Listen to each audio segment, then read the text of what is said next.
Hello, welcome to Night, folks. I am Mark Berrin, and today we'll be continuing our glorious adventures as knights. Although today we might have a little bit of a more horrific aspect. We're a player down at the moment due to internet problems, but otherwise, let's get into it. So this is Nerds with Dice. We have merch. You can find those links in the chat, or by going to Nerds with Dice on Twitter. Um, my name's Mark. I wrote the book, and here are two of my most amazing, incredible, and wonderful people. Take it away, Abhilasha. Hiya, everyone. I'm Abhilasha or Percival, depending on time of day, moon sign, where the sun is, etc., etc. Gender, fun like that. And My pronouns are he, she, they. And I'm playing Sir Lamorak, your alchemist knight with a little more street smarts than he ever lets anyone know. Beautiful. And the incredible, amazing Casper. OCO, I'm Casper the NB Ghost. My pronouns are they, them.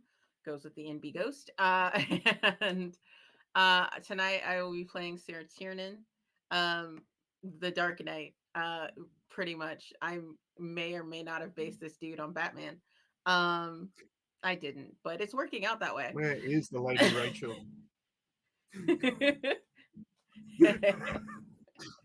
So your parents, what's up with your Sorry, parents? can't help it. Yeah, I am an orphan. We have found family tropes all over the Oh, place. I live in the woods. Like, come on. you need a cave. Anyway, the moon cave. Yeah, I'm like nice. the yeah, basically. How many children do you have? Now that's the Awesome. important We are a question. player down at the moment for anyone who's watching, but hopefully they will be able to join us due to the vagaries of technology and the interwebs. So um, let us get started. So the first thing that we didn't get time for last session was one of the pieces of the feat phase. So in the last year, what happened was that you had a vision of a lioness cub surrounded by shadowy wolves. You saved the lioness cub, and when you came out of the forest again, the little cub had gone, but you had all felt touched by her presence. When you came back to actually the lady Anafin's fief, you found that there were a mysterious band of knights under the Black Wolf banner. Only to find you stayed up late at the party after a number of party hijinks, only to find that they were there, in fact, to murder that same child. You captured them, you defeated them, captured them, drove them off, and as well as that, we had a number of other things that occurred. So, do you guys want to give me a very quick overview of some of the things that have since happened to your lands? um, I had invaders come and try and like knock on my door, and we beat them back like bad. And then Mm-hmm. my heir got invited to a party, trying to make besties with everybody, and tried to impress uh Elaine, and that didn't work out. But he did make friends with Tara, who is Percival's. I'm pretty sure it's like spare Uh-huh. Tara. Yeah, okay. So my heir's making moves, and my spare lost a tournament and is just generally very angry about it. So they're broody. Nice. And Sir Lamorak, what happened with your family?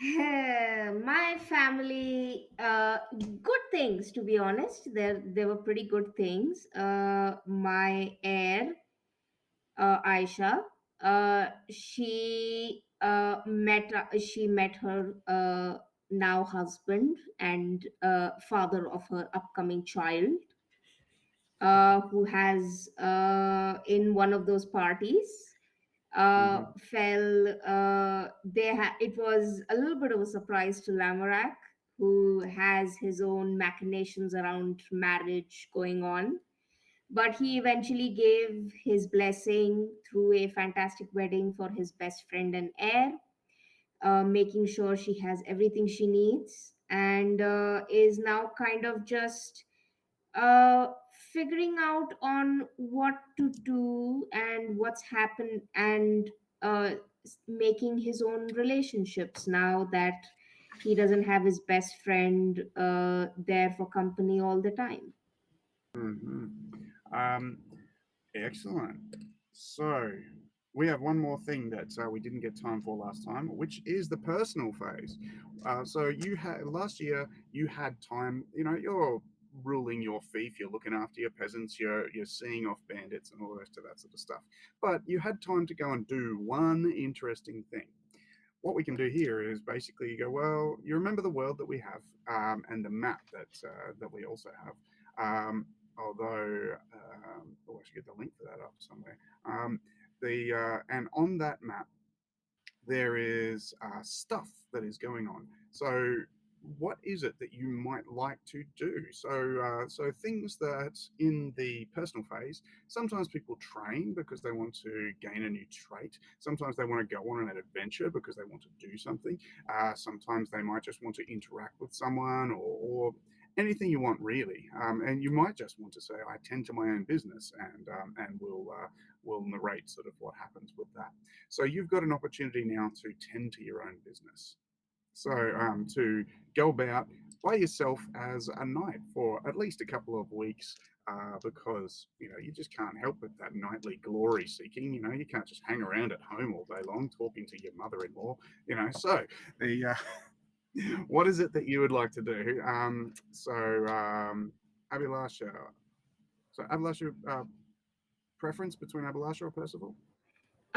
Today it's Percival. Percival. Percival.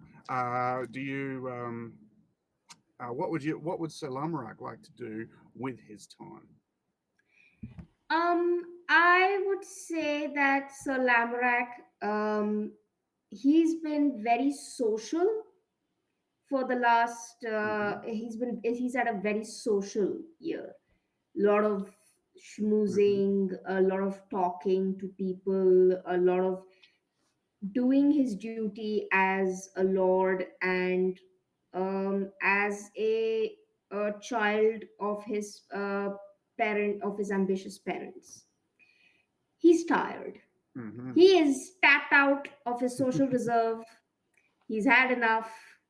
He Yep. wants to do something for himself, and he wants to go on a Hmm. solo adventure of sorts that involves some knightly glory, maybe an opportunity to learn new tricks of the trade in alchemy, sword making, anything of his personal interests. So he's going to So appoint, you're looking to learn something.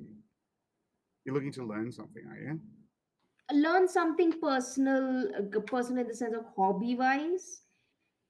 His own hobbies, Hmm. like which is alchemy and making weapons and swords. So he wants to learn something uh, uh, by traveling to other places. Maybe if he might have an adventure here and there if someone comes to him, no, you know, in here and ask his services as a knight. Hmm. Okay. Um, Roll me a d6 to see how well it goes.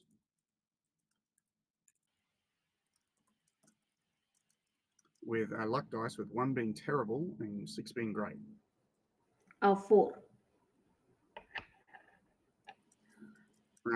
So you're looking for someone as a service for a night. Um, what do you think happens? Hmm. Hmm. I'm gonna say that so Lamorak. Uh, okay, I need the map up just so that I can remember the areas. Yeah, I'm just trying to find. I've lost I've lost the link for the map. I'm going to give you I'm going to give you a word to help you out here, and I'm going to say it has something to do with the idea or concept of justice. Just okay. Justice. All right. So he ends up uh, going back. He ends up sort of retracing some old steps, some old grounds where his parents used to spend some of their spare time.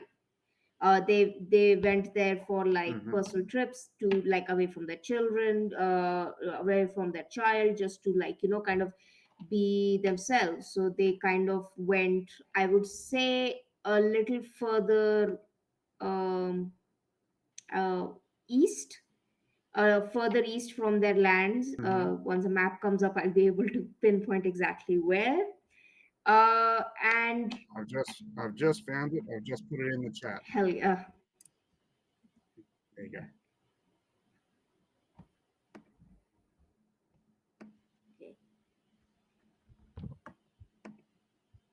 Okay.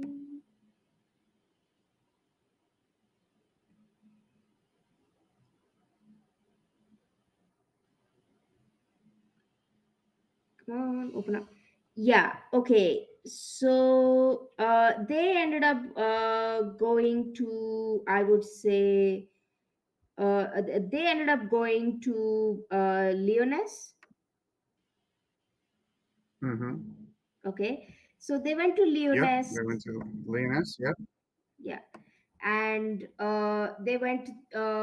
they used to go there to like sort of wind down. They liked the place, and their Leoness had in fact invited the Velandier family many times because of their expertise and of the uh, because of their love for the alchemical arts, not arts, science and things like that. And it's also a really nice place, a little near the coast. So, pretty sweet place to Hmm. just kind of wind down, have a good time, especially for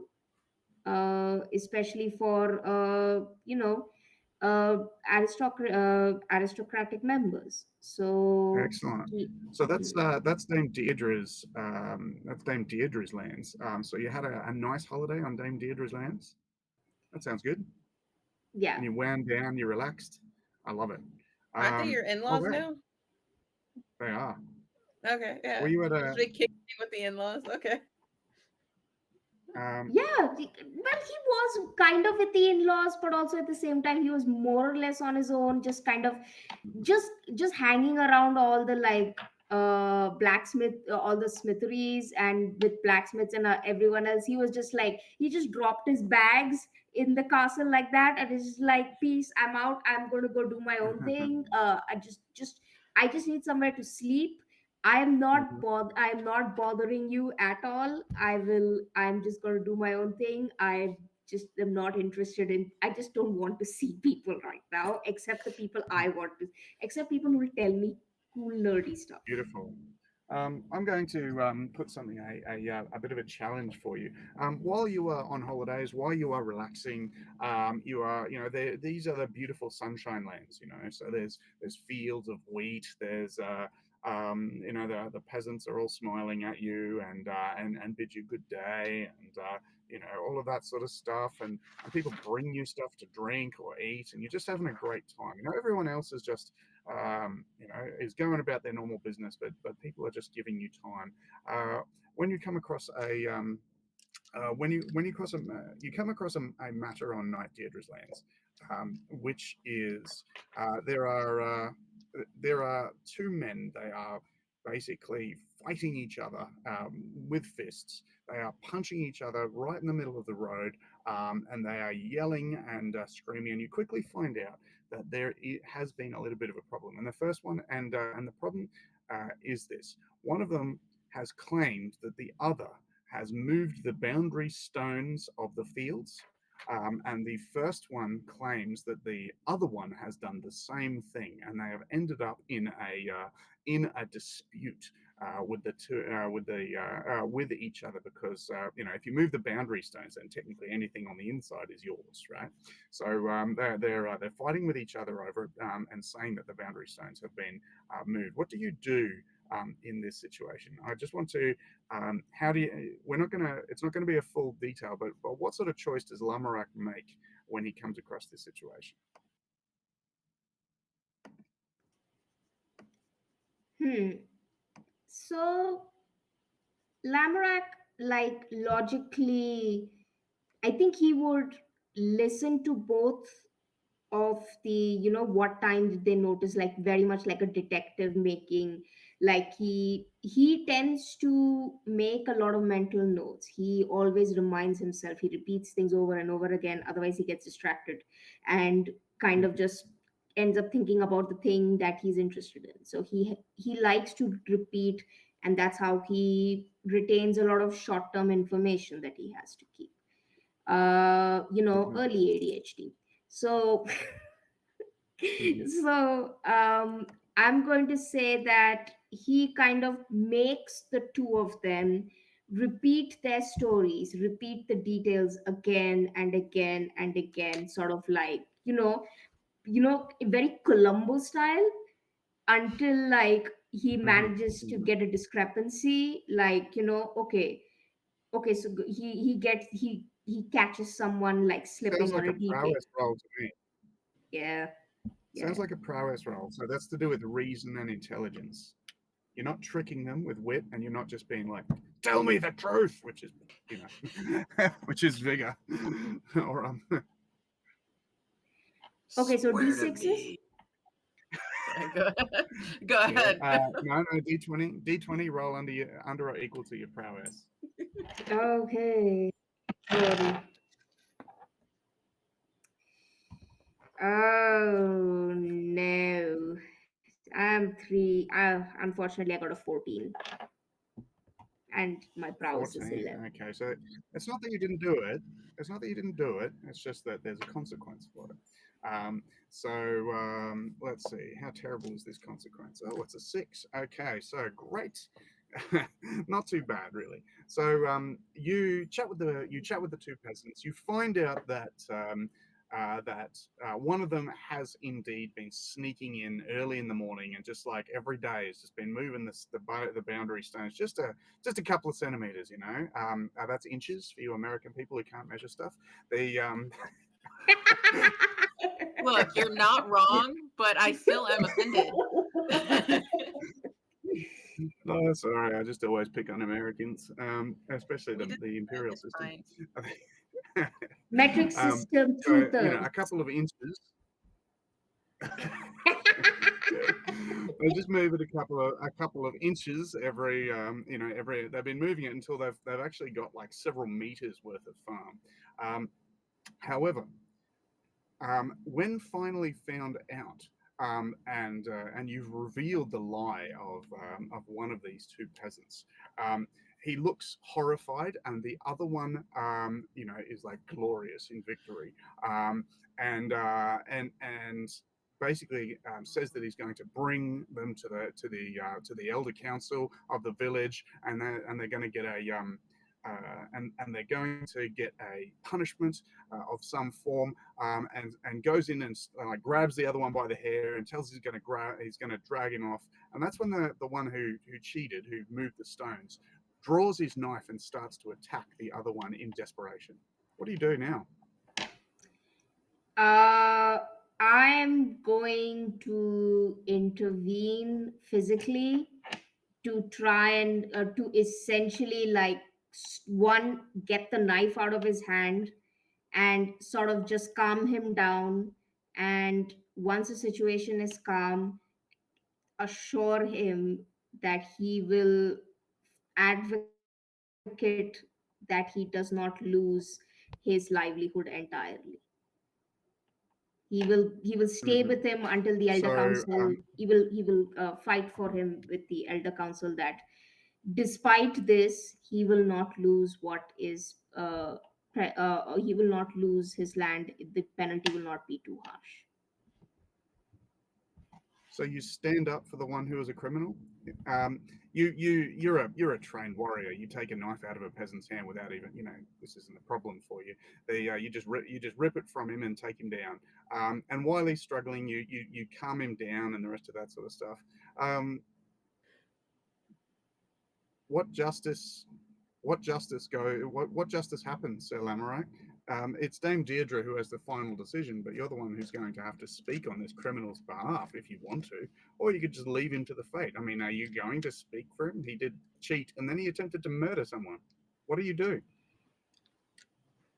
I think that Lamorak, despite being raised in a very particular way, being very like always Mhm, looking out on the bigger picture, knowing like he was raised very particular in a very particular mhm. way by Oh, a member have of we lost royalty. Percival for a minute? Am I back? No. Yep, you're back. Okay. So I was saying that Sir Lamorak was raised in a very particular way. However, it has never quite erased the part of him that does empathize with a man with a man who looks like he is about to go to his death. Hmm. He Hmm. has never quite been that level, that streak of empathy, that streak of pity has never quite been trained out of him in however many things, things he's done. And as a lord in his own lands, he's made many decisions that uh, have been strange, that have been considered strange, like why would you advocate for this petty thief? Why would you advocate for this for this person? uh, and here he simply essentially tells Dame Deirdre that yes, he lied. Yes, he is. Yes, he is a. Yes, he was a thief. He was stealing land essentially by playing a trick. However, this man has a family. This man has children, and uh, uh, taking this man's possessions completely away just makes just creates more unhappiness, and will essentially his children will have no other choice but to do worse things than his father did. Hmm. Well, you are perhaps you are very kind, and but I'm not sure. What do you think, Casper? Let's work this out. What does Saturnian think of this? So, someone who attempted to stab a fellow peasant. This so a knight in the realm.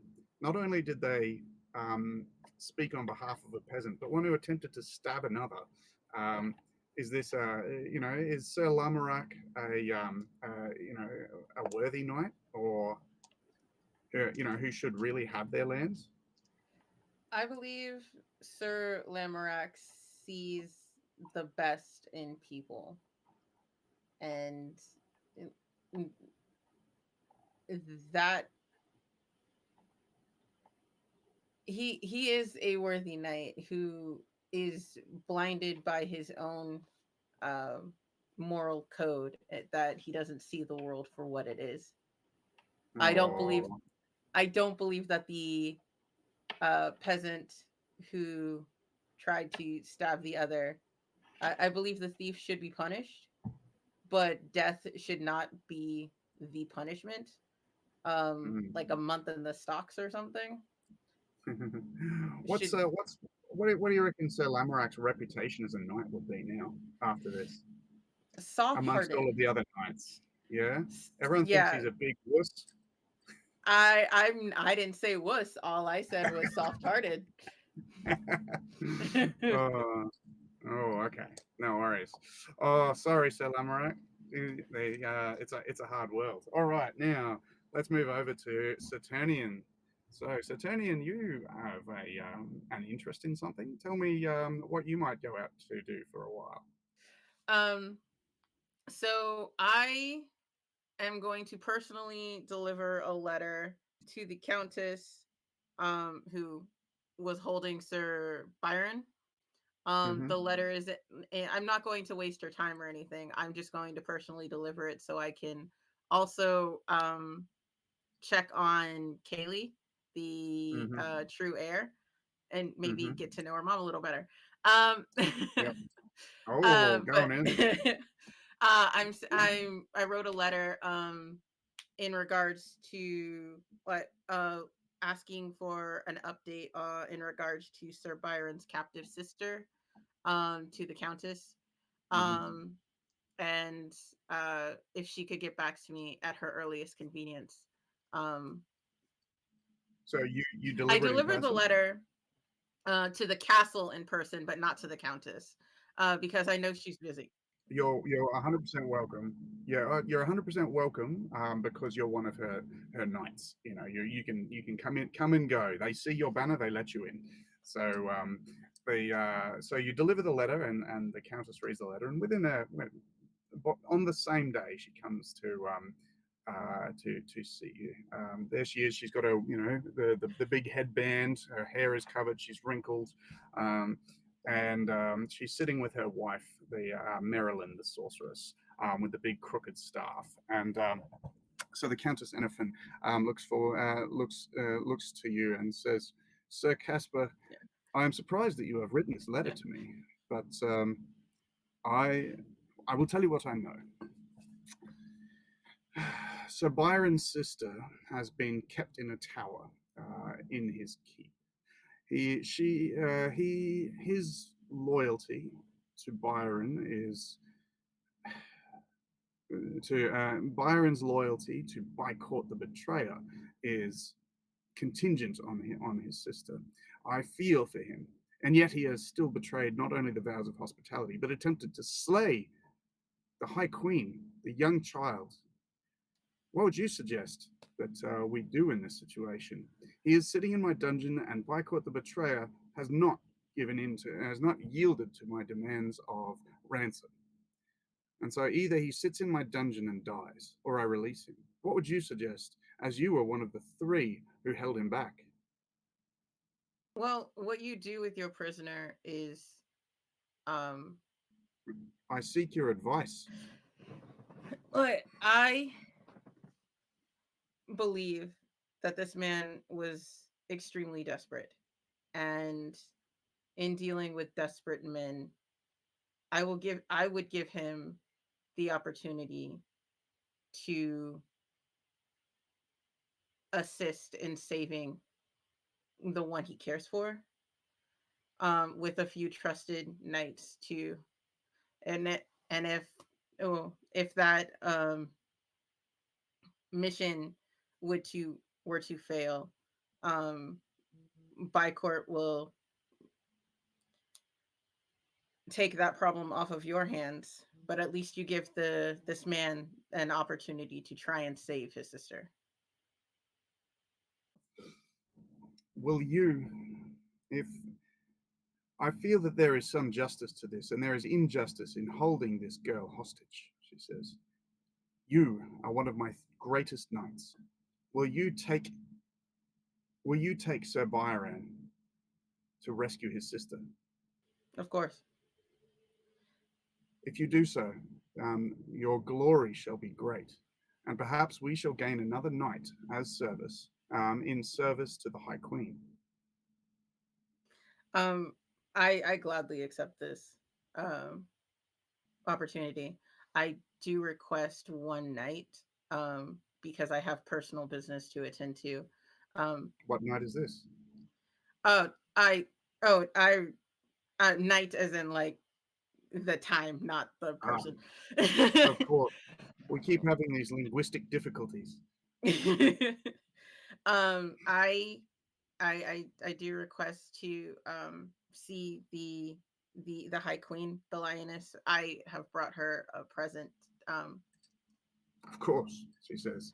The um, the Princess Anandri has been asking about you, Saturnian. so yeah.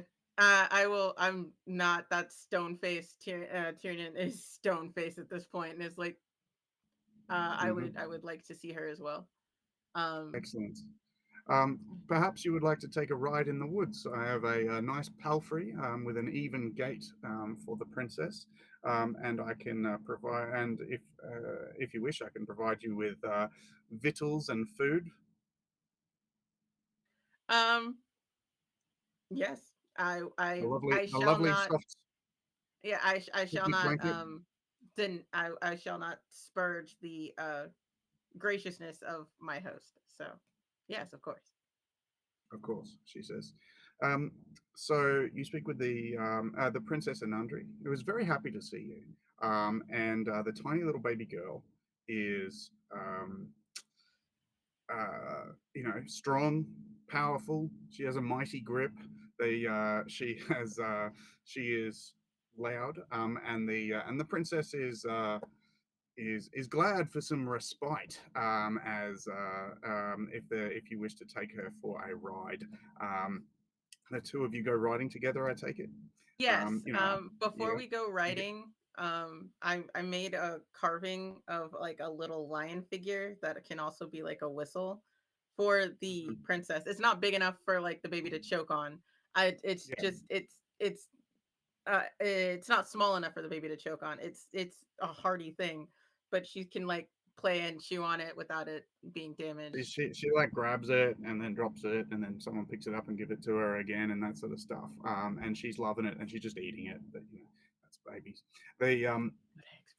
And her mother sort of smiles at you. Her mother, she has also covered her hair because she's married, and and but she is still relatively young, and she's fine featured, and takes your hand as the two of you go riding. She thanks you, um, and she apologizes for she has no gift for you, Saturnian. And she tell me, what are you going to do to romance the princess?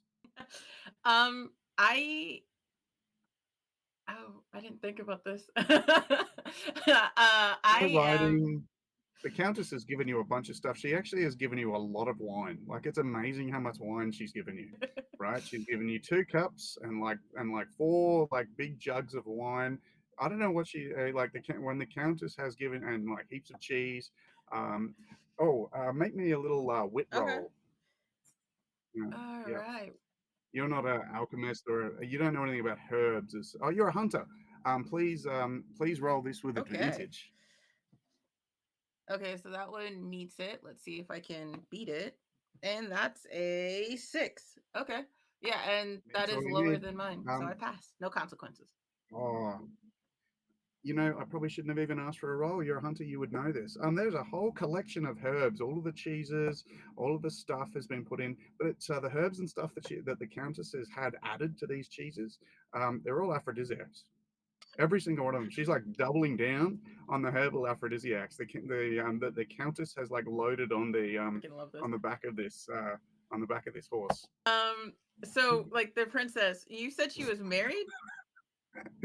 She was. Okay. You know that she was married to a prince of the Geats, one of the peoples who raid Avalon, called Siegfried the Dragon Slayer. But he died protecting her from Baicourt. Siegfried the Dragon Slayer. Okay. That's her Um, ex-husband. He's dead though. yes, I will um I I love will your face, sing. Percival.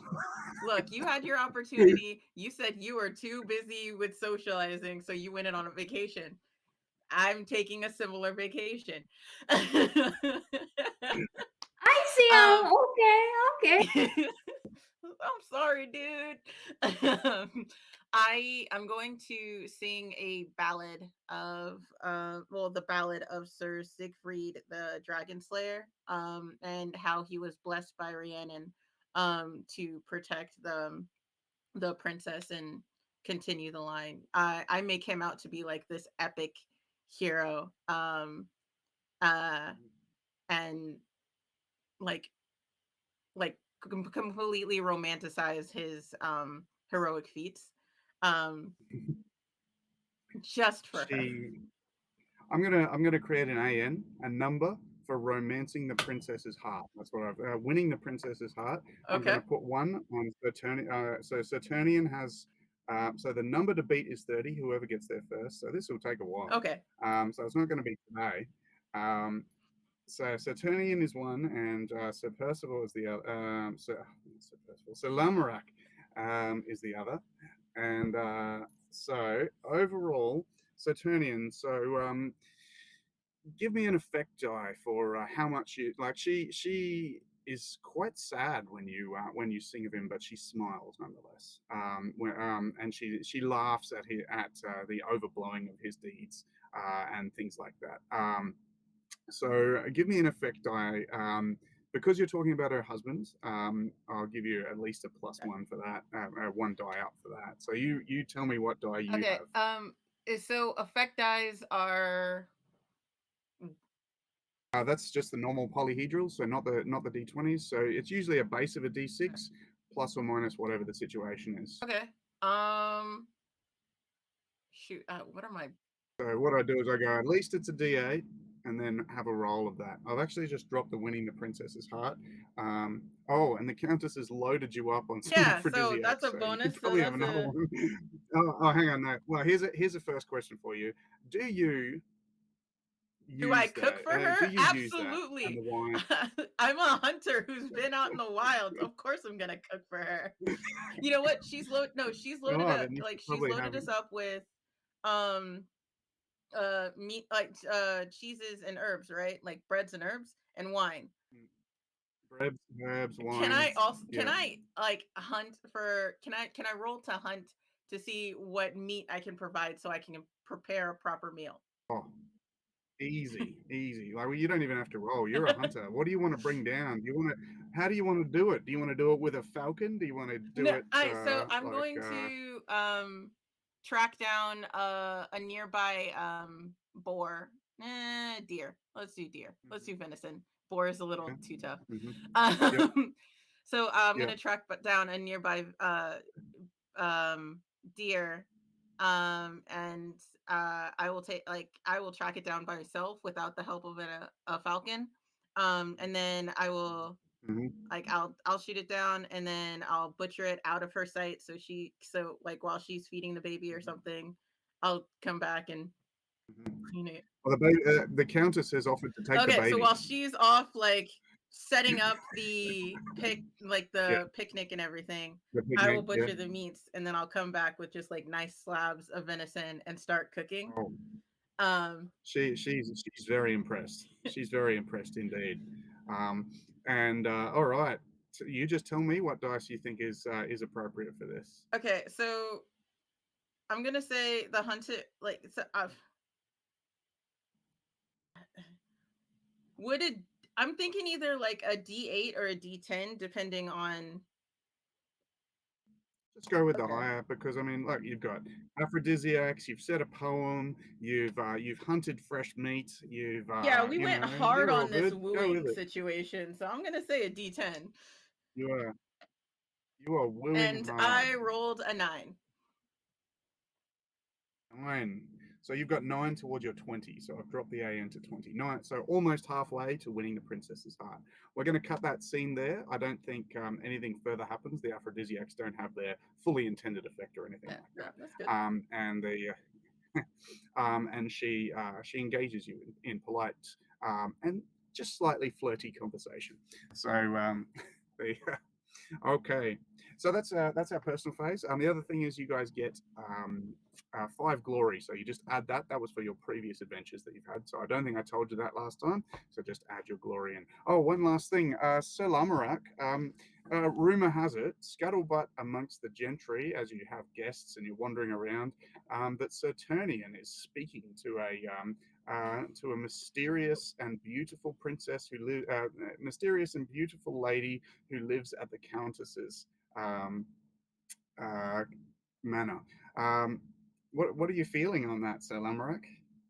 And they say the two of them have gone on many rides together and sit next to each other at feasts. This is not; those things aren't true. That's just rumor. Not yet.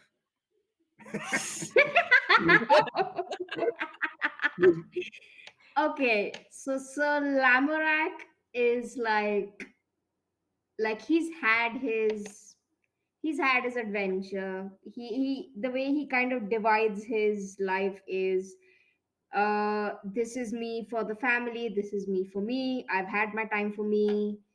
And when he hears this, he's like, okay, all right, fair enough. It's like, it's not like I've made a proposal of marriage, we are engaged or anything. This is not a Mhm.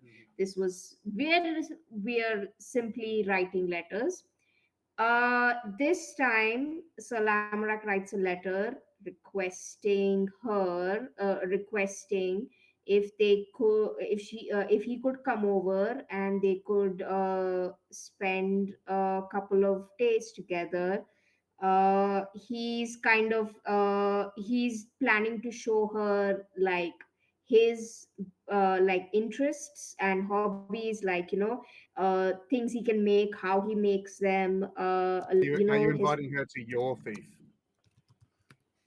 Hmm.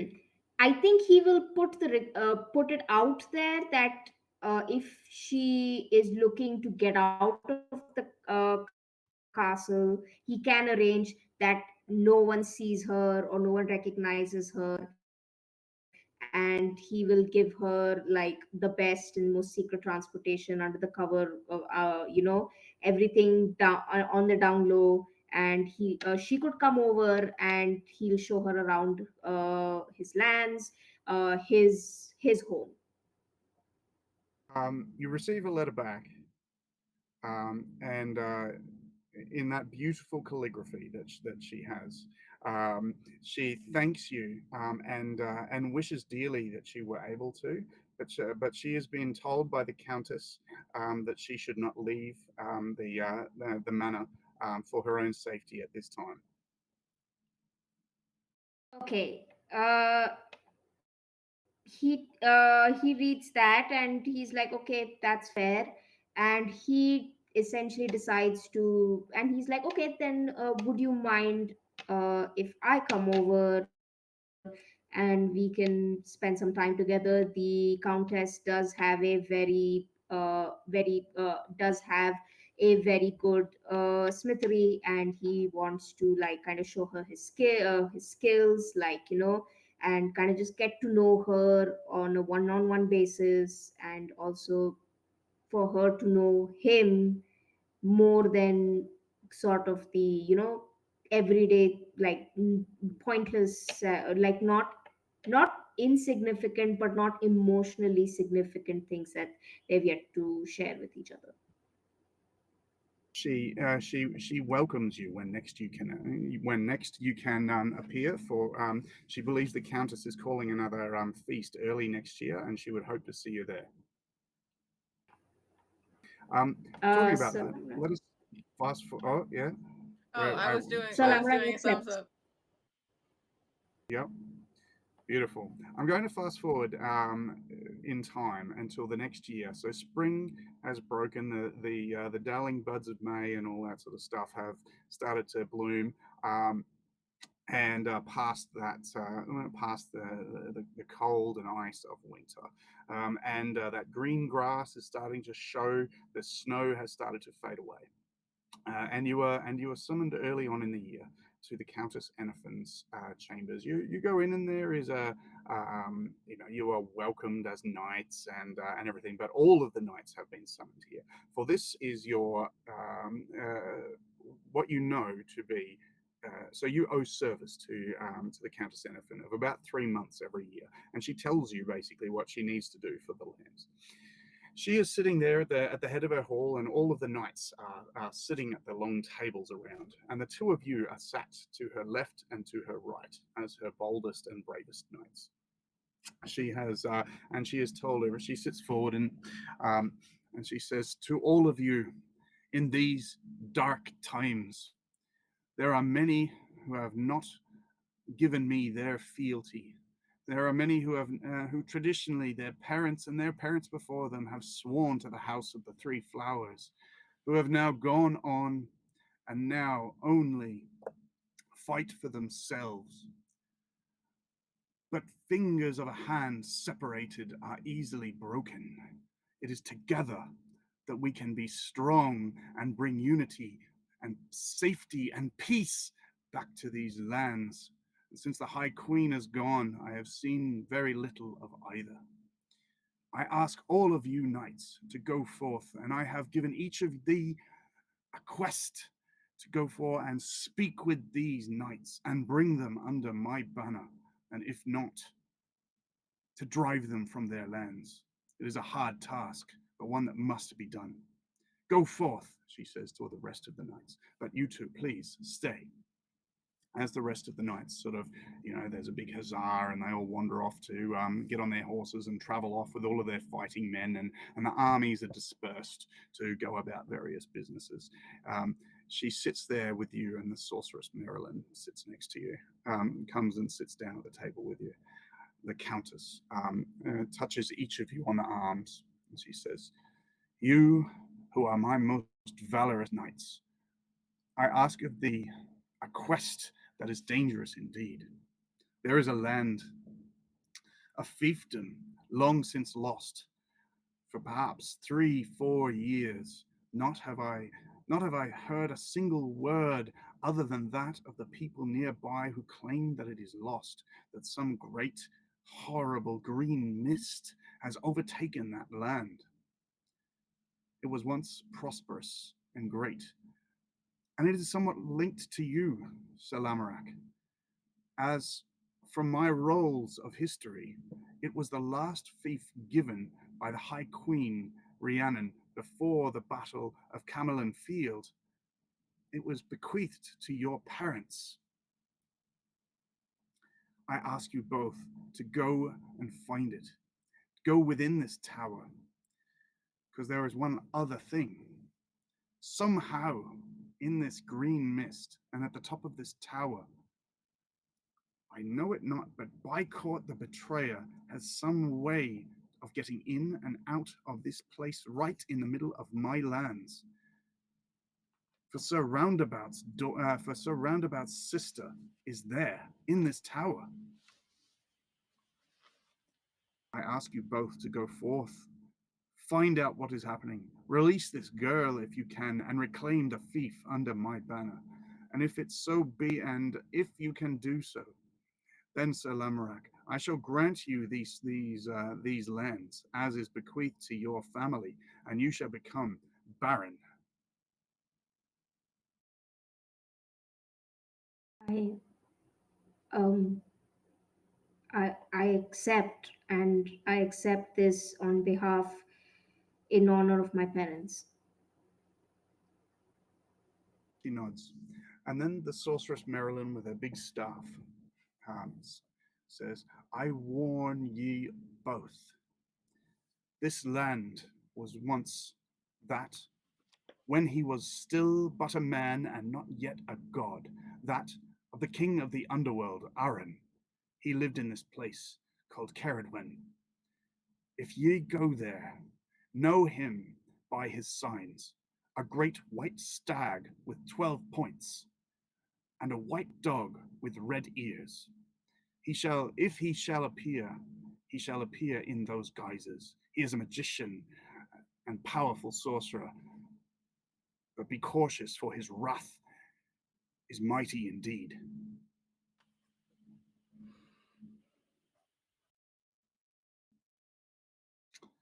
Okay. Was there anything else you would like to do before you are sent off on your quest? I'm gonna write a letter to the princess and be like, "Hey, this is what's up." She's right here. You're in the same castle. Okay. You're in the same keep. So I would like an audience with the princess just to give her a heads up of like what my new quest is. And Do you ask the Countess right here? Do you ask the Countess right here for an audience with the princess? yes, I am that bold.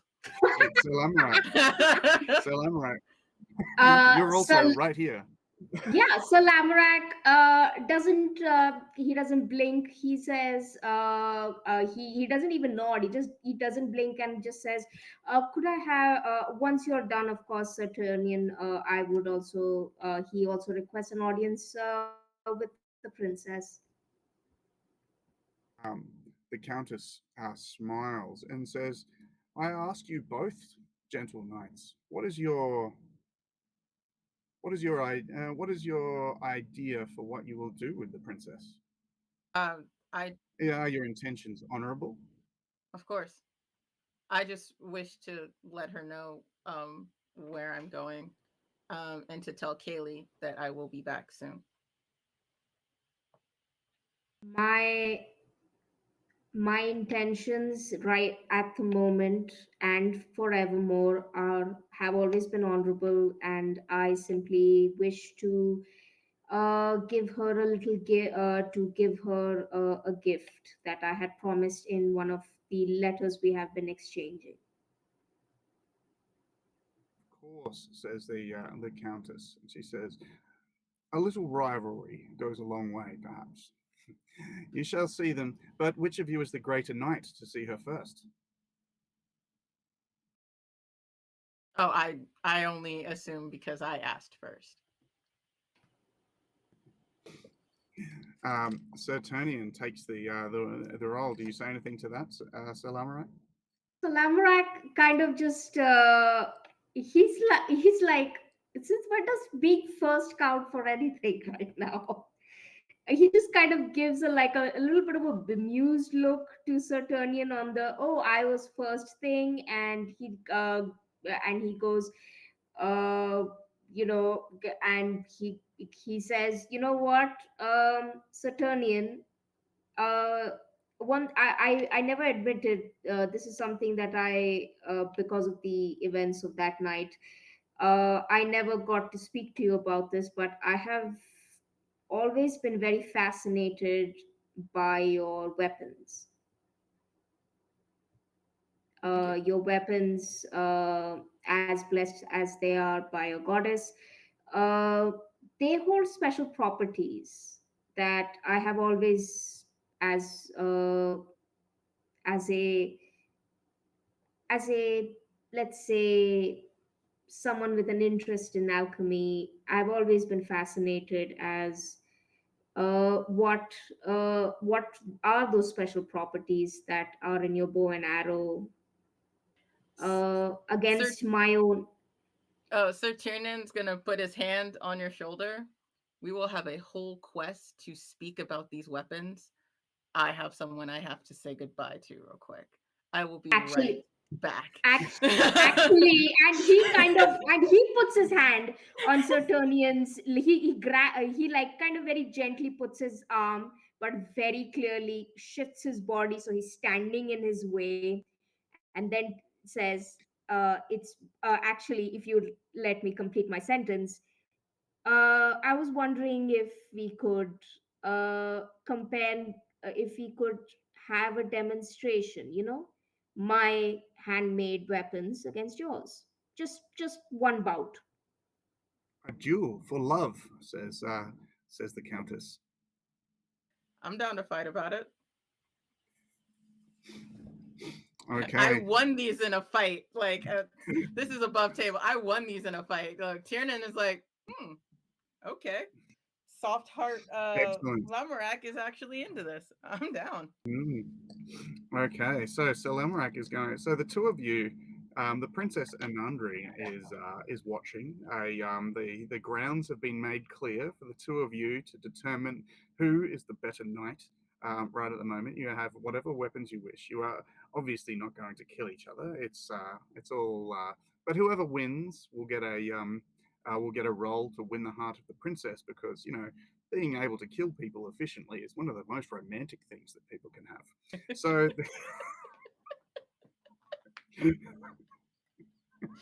Oh, They just don't romance like they used to. they I really don't. They swear. really don't.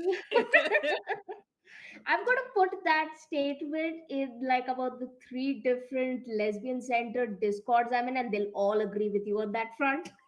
Oh, really? Nice. Let's They go. will all agree with you. They're like, yes, murder is Oh. attractive. All right. Um, okay. So I think the two of you should have a competition out the front as what weapons are we wielding here? Oh, I am always, well, since Sir Lamorak seems very interested, I am going to go with Rhiannon's gift, my bow that I won to be a knight by competing against everyone else in my fiefdom. But yes, okay. And Sir Lamorak, what are you wielding? Um. Okay, so he's going with this. So they're going with a bow and arrow. Mm. I am You'll start going. at a distance, obviously. Yep. Yeah, I am going with my trusty axe, the one that I handmade, that I have worked on for years to be specific to my requirements, made for a champion, made for a knight who would who would win it not just as legacy, but would win it when he truly deserved it, when he beat when he was victorious to become a knight. Okay. Wonderful. I do have a very Um, important question before we go into this. mhm. Does Sir Lamorak, like, how flashy is Sir Lamorak? Are you the type of knight that wears capes or cloaks or whatever? No. Okay, good to know. So you got your armor, your tabard. I assume you've got your shield, but it's up to you. Is it a two-handed axe? It was one-handed, wasn't it? It's a Yeah, large. I think I said it was a one-handed one.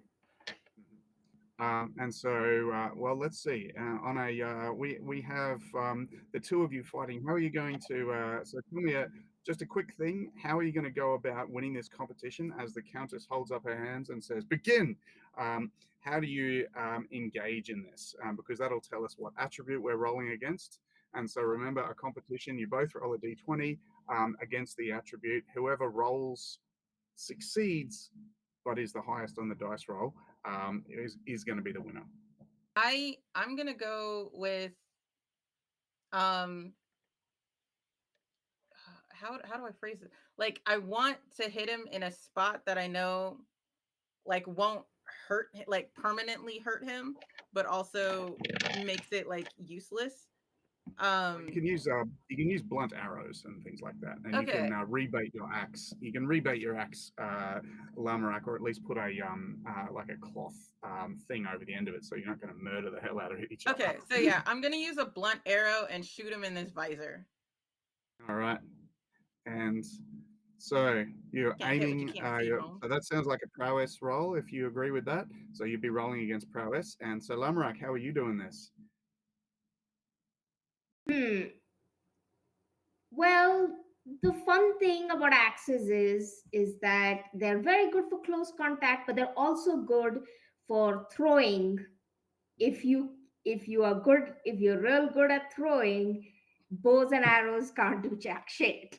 That's It's a true. fair fight on this one. So yeah, come on, baby, Sounds like Let's let's another. go. go, Sounds let's Let's like a go, go, prowess. fam. let's go. So, sounds like another prowess roll. So please both roll against prowess and tell me what the number on the die roll is.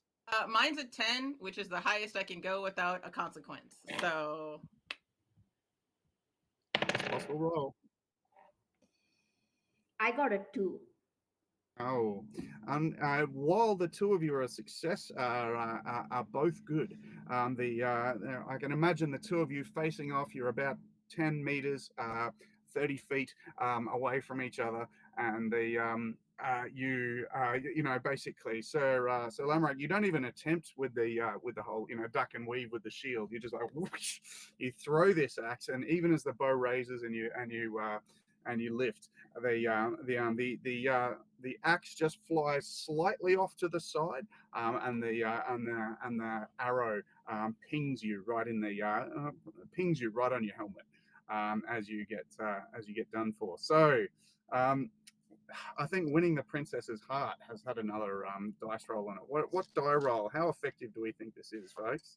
um As the Princess Anandri claps, everyone claps. The Countess, everyone admits Saturnian is the superior fighter, and Sir Lamorak, people say the unjust, is you know, everyone says you did a great job. You know, you were good, but Saturnian was just slightly better today.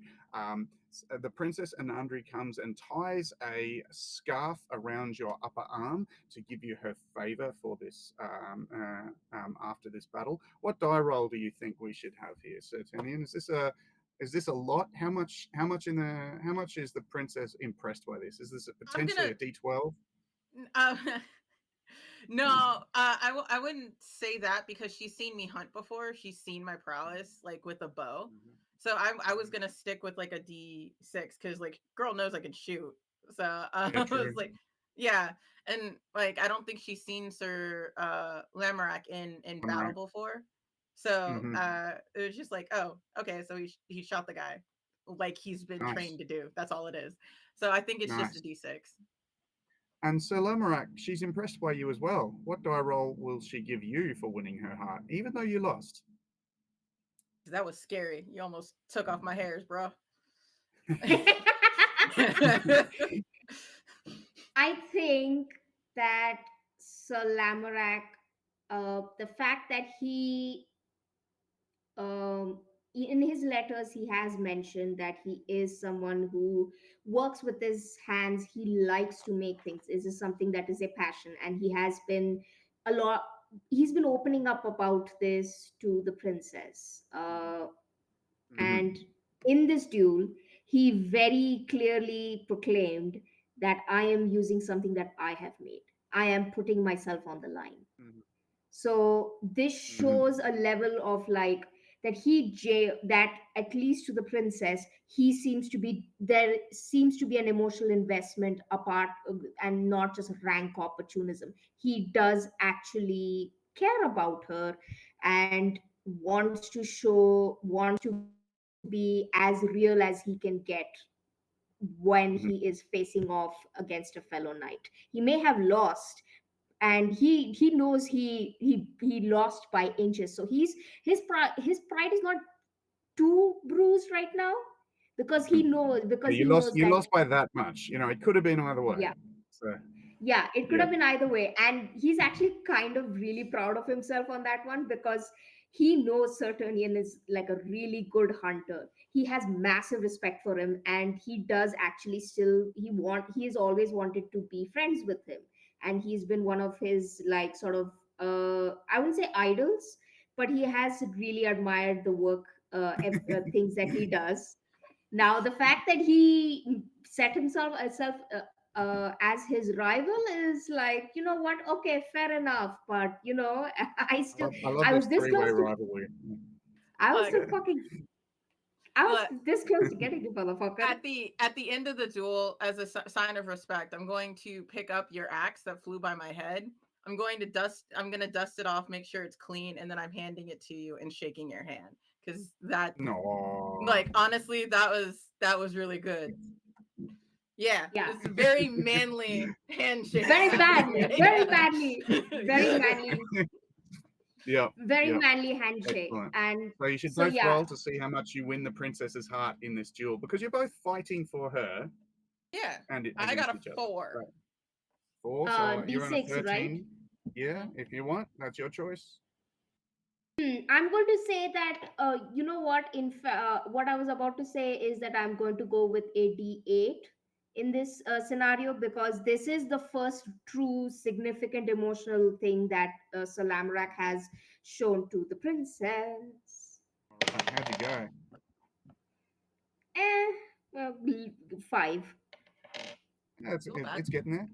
So currently, the princess ties the favor around your arm, sort of gives you a little curtsy, and Sir Turnian, and gives you just a little bit of a cheeky wink as she goes by. And then when she comes over to you, Sir Lamorak, she tells you that you have fought bravely. She puts her hand just on your chest, and she says, "I have deeply looked forward to your letters."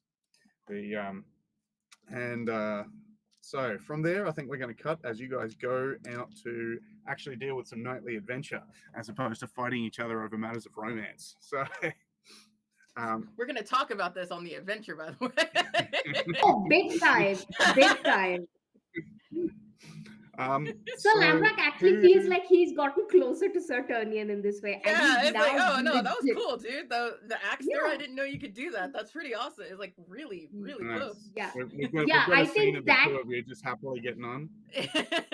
Yeah, I think that night Sir Turnian and Sir Lamrak essentially like they both end up like getting drunk together, and Sir Lamrak like starts to like doing the info dumping thing where he like starts to tell about the things that he's really interested in, and like it's just like a back and forth, I would imagine, of like, you know, you're talking about nature and hunting and stuff, and I'm talking about like, you know, making swords and like cool shit and like, you know, oh, smithery and like this, and it's just like people, two neurodivergent people, just like bloody, just going at, Oh just heck like yeah. info dumping at each other, and like, you know, just being so, they're just having a great time together.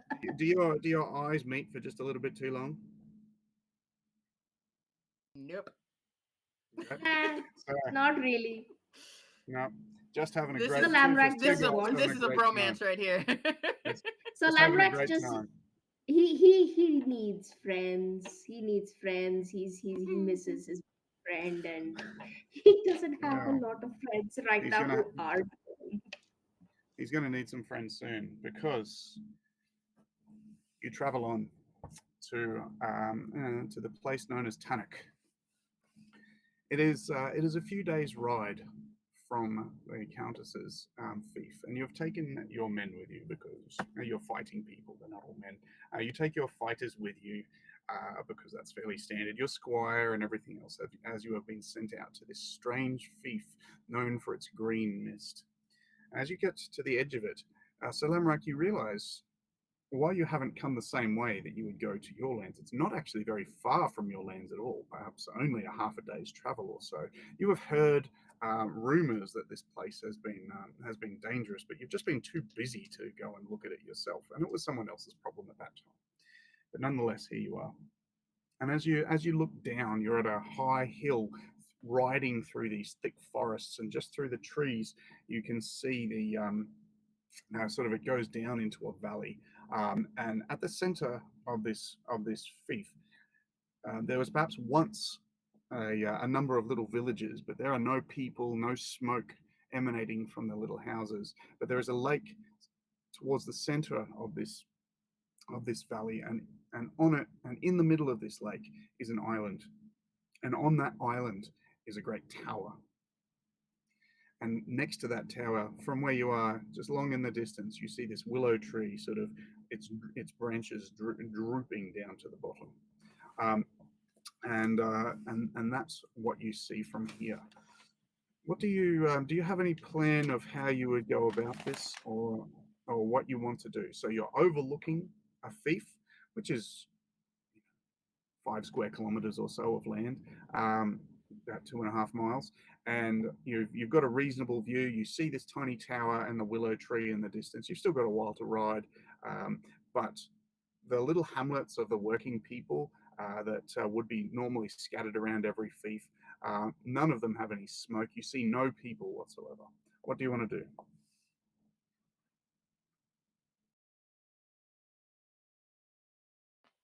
I have an idea. Um, we. All right. Well, yeah. I don't know if it's an honorable idea, but it's an idea. We send our men to go head first to the tower, while you and I, um, aim for like the willow tree. So as they create any kind of chaos and draw the attention, you and I will sneak up the willow tree and climb up the tower the not easy way. You know how to make a Tower is grappling in the hook, right? middle of it. So there's a lake, an island, and on the island is a tower, Oh, and there's there's a a big lake willow and an tree. island. Okay, cool. Yeah. Huh. That So changes yeah, my you'd need plan to a get little on a bit. boat. You'd need to get on a boat before you can even get to the island. Okay. Mm. We're going to need a bigger boat.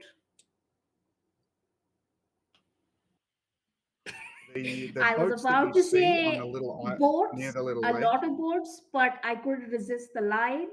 So, Doo-doo, you know, doo-doo, doo-doo, doo-doo, doo-doo. sorry about that, Casper, but I don't regret it.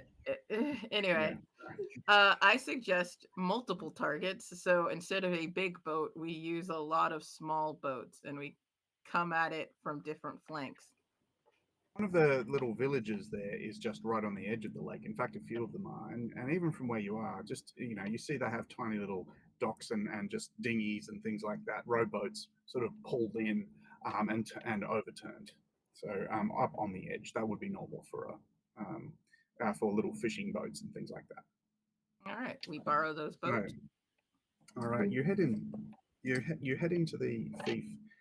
And the first thing that happens is everything gains a strange green tint, almost as if you're looking through a green mist, but it is dark. And Salamarak, as you go in there, when was the last time you sort of were close enough to be able to smell your mother?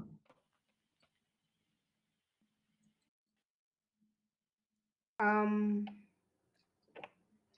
I think it would have been the. I think it would have been the week before his coronation, his knighting. Mhm. What His happened mother at that? had. Hmm. What His happened at mother. that particular thing? Yeah. Okay.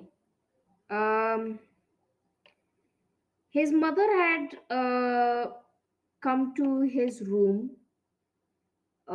This is after he and his father had had a bit of an argument over sort of the lessons that he was learning about politics and maneuvering and sort of the social aspect of it that Sir Lamrack had, well, not neglecting as much as he didn't seem to be as invested in that front. Like Mhm. he loved his land. He wanted to like help people out, mete out justice, make sure the farmers and everyone he wanted to be as fair a lord as possible. He just never quite showed any interest in go much more than what was already there. Mhm. And he and his father, and this was kind of a sticking point between him and his father, and his mother a little bit, but his mother was a little more understanding of Sir Lamrack's sort of more Did she hold him close, or introverted tendency. did she hold him close after this argument with his father, or was she just near, or put a hand on Silamarai? um his mother wasn't very physically affectionate, but this was the last time she ever hugged him. And it wasn't out of like comfort per se, like kind of like sympathy hug. It was just a very sort of casual hug that you give to someone that you kind of, because your child like was, your child made you laugh a little bit. He cracked some kind of joke, and his mother laughed really hard at that and kind of just gave him a quick hug, so like with the sort of air of someone who's clearly sort of practiced to become more comfortable at hugging, Mhm. and And kind of just hugged him. your mother's smell, did she have a particular perfume that she used, or was it just a normal sort of body smell, or? His mother always used to use a particular, not rose, like I would say jasmine scent that she'd got always ensured she had from her native kingdom. Mhm. Beautiful. Saturnian, you smell rot. As you continue forward, until you reach one of these empty little villages, no different really to your own uh, small folks' lands and their own. There are, but these thatched houses have started to fall in from nature.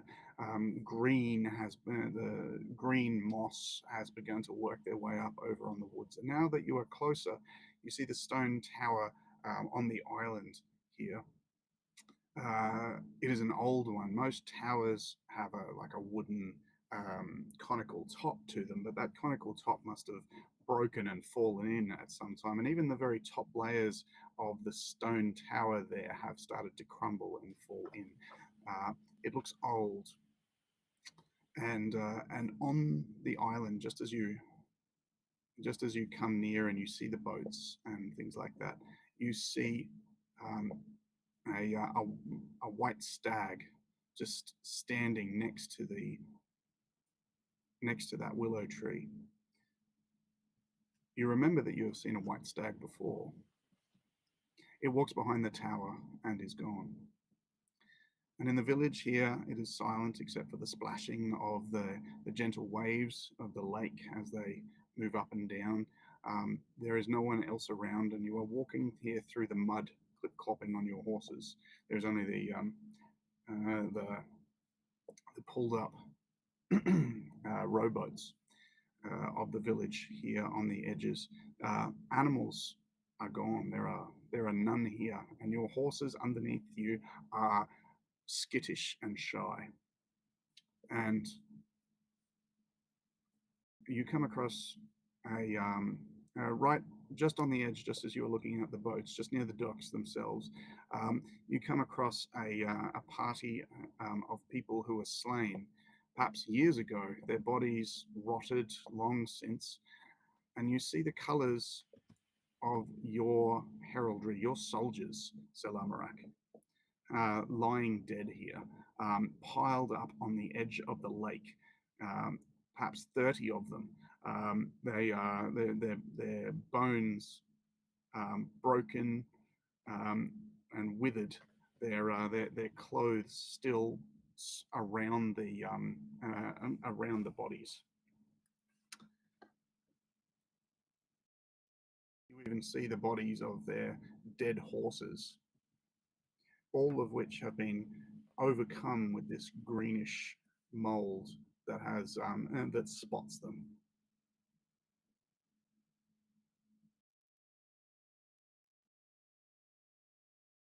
How are you going? What do you do from here, or how do you get over to the tower?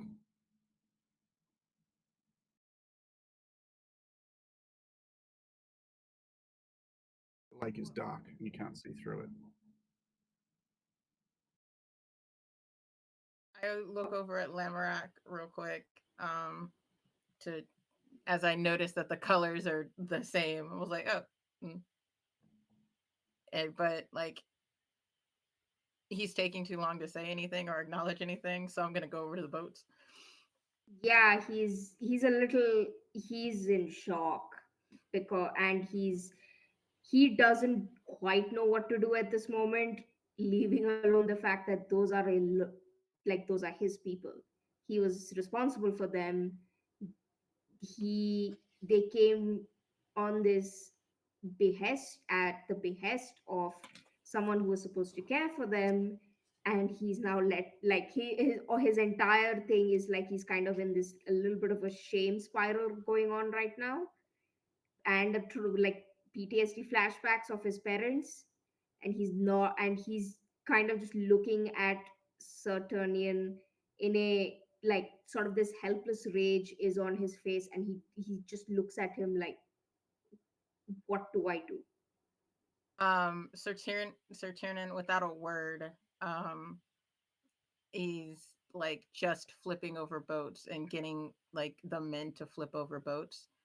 Um, and he signals to Sir Lamorak to fall in line with them. Like, there's nothing you can do for those men. Well, at this point, he's going to speak. There's nothing you can do for those men. We are here for a mission. There is something you can do for her. And he points to the tower.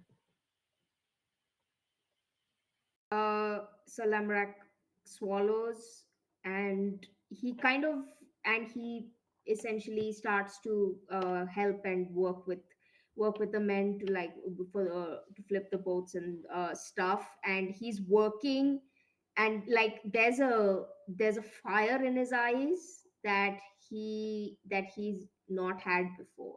Like there's he now, like he was never exactly very, like he was a knight and he's fought, but he wasn't exactly a fighter per se.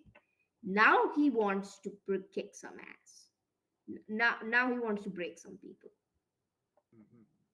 Um, as you are flipping the boats, one of your groups of men, 1, 2, 3 are Saturnians. So Salamarak, your group of men have flipped one of the boats and have sort of placed it just on the edge of the water, not yet quite able to go off by itself as they're sorting out another one of the boats. One of the men is holding it, and he is on the inside, so he's sort of reaching down onto the inside for the oars and things like that of the rowboat. Uh, when up out of the dark water comes, it begins as a humanoid body, but then underneath is something more like a slug.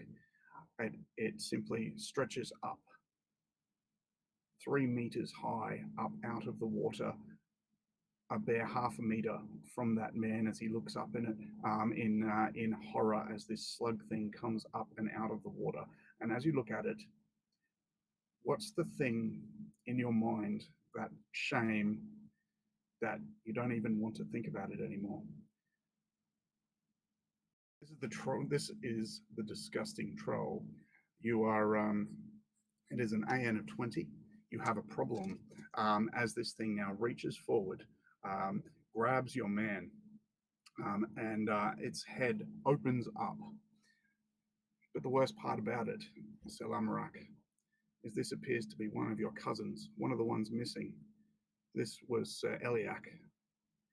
His head opens up, goes down, and rips off the head of your fighting man, um, and it chews noisily and smiles. And even as you look at it, you feel that thing that you hide to yourself in your own mind that you would not want anyone to shine a light on. You find it difficult to even move forward. What do you do? As everyone around basically begins looking inwards to themselves, their bodies slowing, tears beginning sort of streaming down their faces. So Lamorak like is watching all of that in horror, and that like shame spiral, it goes in, like he can hear his father and his mother's voices, kind of that frustration and disappointment that Salamrak was, there was always something that was missing with Sir Lamorak. He studied well. He was interested in his family's passions. He was a good son, but uh, he was never a good uh, heir. He may not have been the perfect heir.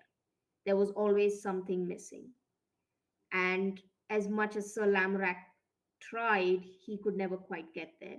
He also kind of acknowledges within himself that his sort of attempts to woo the princess, his the way he's been trying to woo highborn ladies, has not been entirely emotionally honest.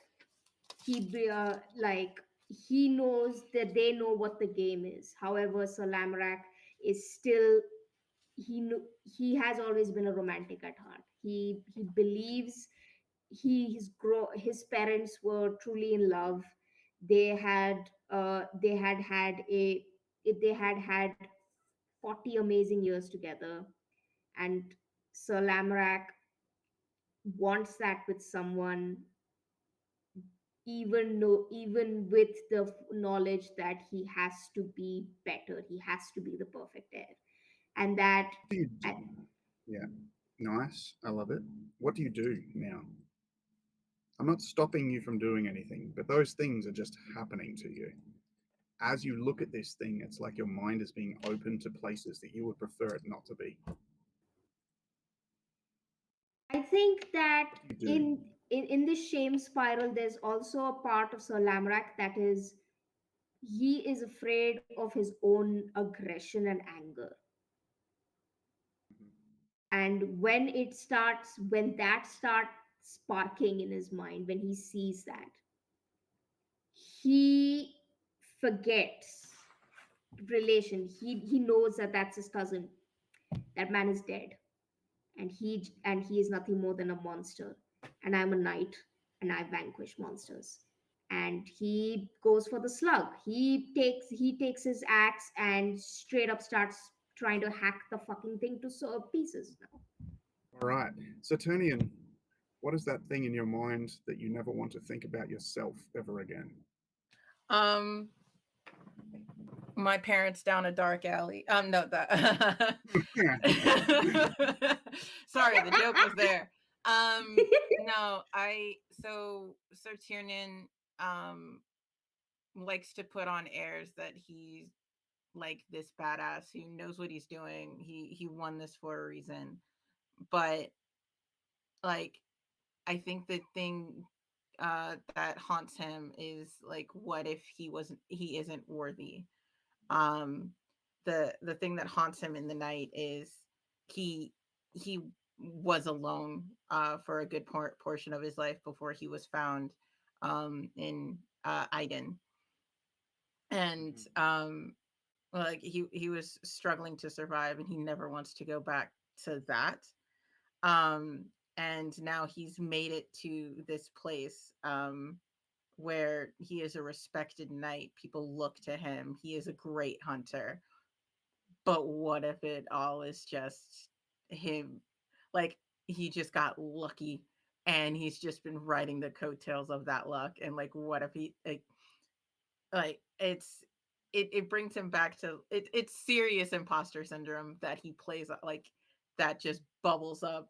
um and it's like, all right, so I'm talking to this girl. Does she actually like me, or does she like this fake version of me that I've been like putting on for literally everybody? Is that the real me, or is it just a mask I'm wearing now? Kind of questions that he's Excellent. asking himself. And he's like, All right. So that's what happens in your mind, and it'll get worse because what this thing is doing to you.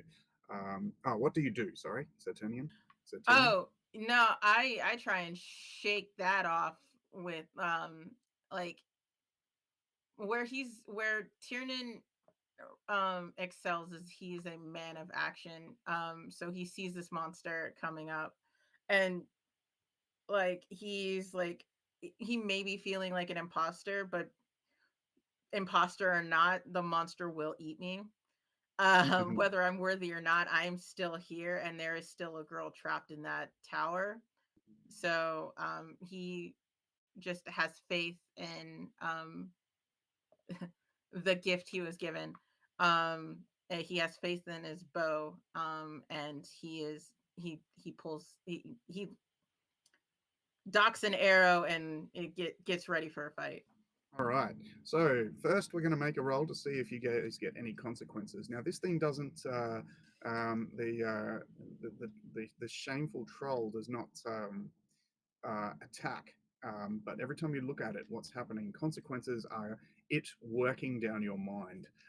So it is. So all your men who are not who are brave warriors, but they're not, noble, gallant, amazing knights, have all been overcome by their own internal issues and are just weeping on the ground, waiting for it to slowly slither over and consume them. Because as it moves, you see it's slow, it's ugly, it doesn't do much. Its arms sort of lengthen out of the water to sort of drag one of your people in. Um, but consequences are this thing working on your mind, and if you go down to zero, you will be no different to your fighting men, and it will eat you. So please roll me a check to see whether you cop a consequence. Um, is this an endurance check? This not an endurance check, so depending on what you described, you would what you describe you doing, you pick one of your Mm, attributes, and then you roll equal or under that, and over is a consequence. okay. If it's a So you shot it with a bow. You want to be accurate with it. It's prowess. If you're just yes, like, I'm okay. going to smash this thing on vigor, that sort of stuff. How'd you go? Consequence? No consequence. Bam. All right. And so I'm like, I am blessed by Rhiannon. You're muted, Sir Lamorak. Uh, I think I got a 6. Yeah, that's a 6. no consequence this round through. So roll me some effect die to see how well you do against the shameful troll. Because I am using my fine weapon, I'm going to be rolling a d8. This is not a d8. I'm just showing you I have a d10. Good to hear it. Same. I am also with my fine weapon avenging my kinsman. So I am rolling with a d8. it. I got an 8. Yeah, I got a Nice. 1, opposite end of the spectrum on that. Oh. I'm dealing with the Oh mental no. stuff. So charging in, Salamarak, you wail on this thing and you are chopping it to pieces, and it's like slug guts moving over, like blah, slime. Everything has got this huge green haze to it, and just puffs of this bizarre smell are all around you. You can barely see anything, but you are chopping it to pieces. So you've brought it down to a 12 and then to an 11 as your arrow flies into its side, Saturnian. At this point, the where's my D4? Okay. At this point, um, your men are so it is like bleh, bleh, as it is moving. It's not even really fighting you back, so I'm right. It's just reaching these sort of long slug-like arms to grab your imperiled men. So 1-2 is Saturnian. Yeah, it's Saturnian. One of your men, Saturnian, just gets like reefed by the ankle, just into the open waiting jaws of this thing as it like snake-like sucks him in. Um, as he's just crying and he's like, "I'm sorry, I'm sorry," and the now we have the next round as this thing is trying to paralyze you. So this round, um, make a consequence to see if it shows you the thing that you personally have done that you are most ashamed of that you would never tell anyone. Let's see if that consequence gets pushed right to the front of your mind. So that's the check. Now, what are you going to do?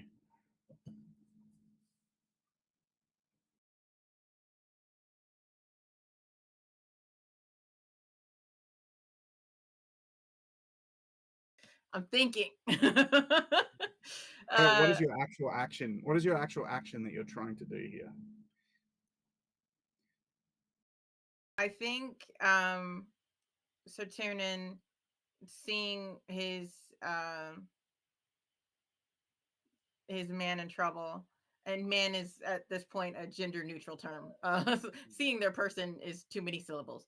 Seeing their man in trouble is going to like dive in and like try and like chop off the slithering arm tentacle thing that's happening. So it was my first time using a sword in a minute. So Nice, that's fine. And Sir Percival, what is your action here? Um. Okay. Uh. Lamorak is like he's hacking. He's hacking and hacking, and he's now essentially trying to block. I think what he's going to do is he's going to start pushing boats forward, pushing boats to try and block the slug's access to the surviving men, and he's going to scream at his men and like kind of look to Saturnian and like kind of tell them to get back, tell them to start getting out of the lake, tell them to start trying and finding their way forward, uh, to find their way back. Let's try and save as many people as we can. All right. First, make a check to see if this thing brings up your shame. and then roll me a effect die to see how effective you are. Okay, so So, effect die in this case would be. I Oh got a no, wait. consequence. Sorry, go ahead. yes. Oh no. I rolled a Oh, 19 and I was assuming that this is like vigor to try and like wield a sword Just because smash I it. Yep. yeah, I have an 8 in vigor. So Nice.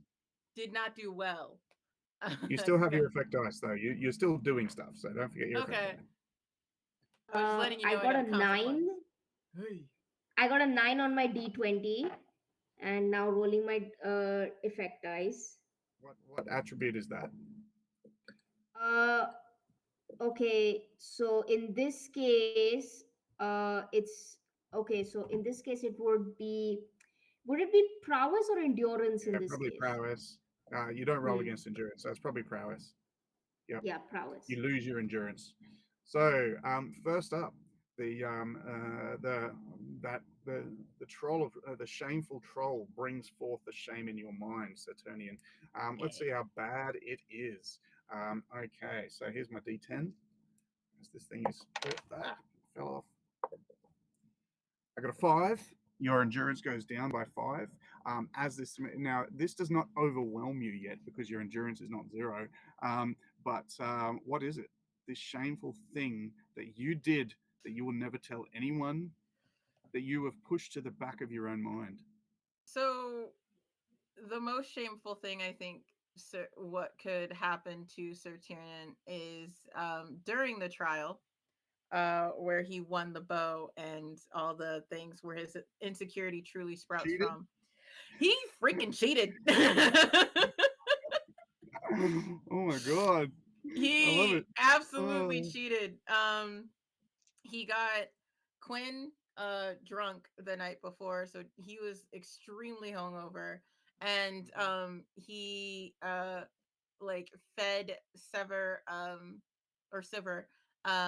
like really old meat. So he got food poisoning. And those are his biggest competition. So Nice. yeah, Nice. I love that. we'll Okay, so never tell a single soul about that. these flashbacks are like on our movie here. These things are flashing up for the just very quick flashes, um, and then like flashes of your eyes as you're like remembering it. And so Lamarak, how did you go? Did you get a consequence? I got a 9, and against my prowess, which is an 11.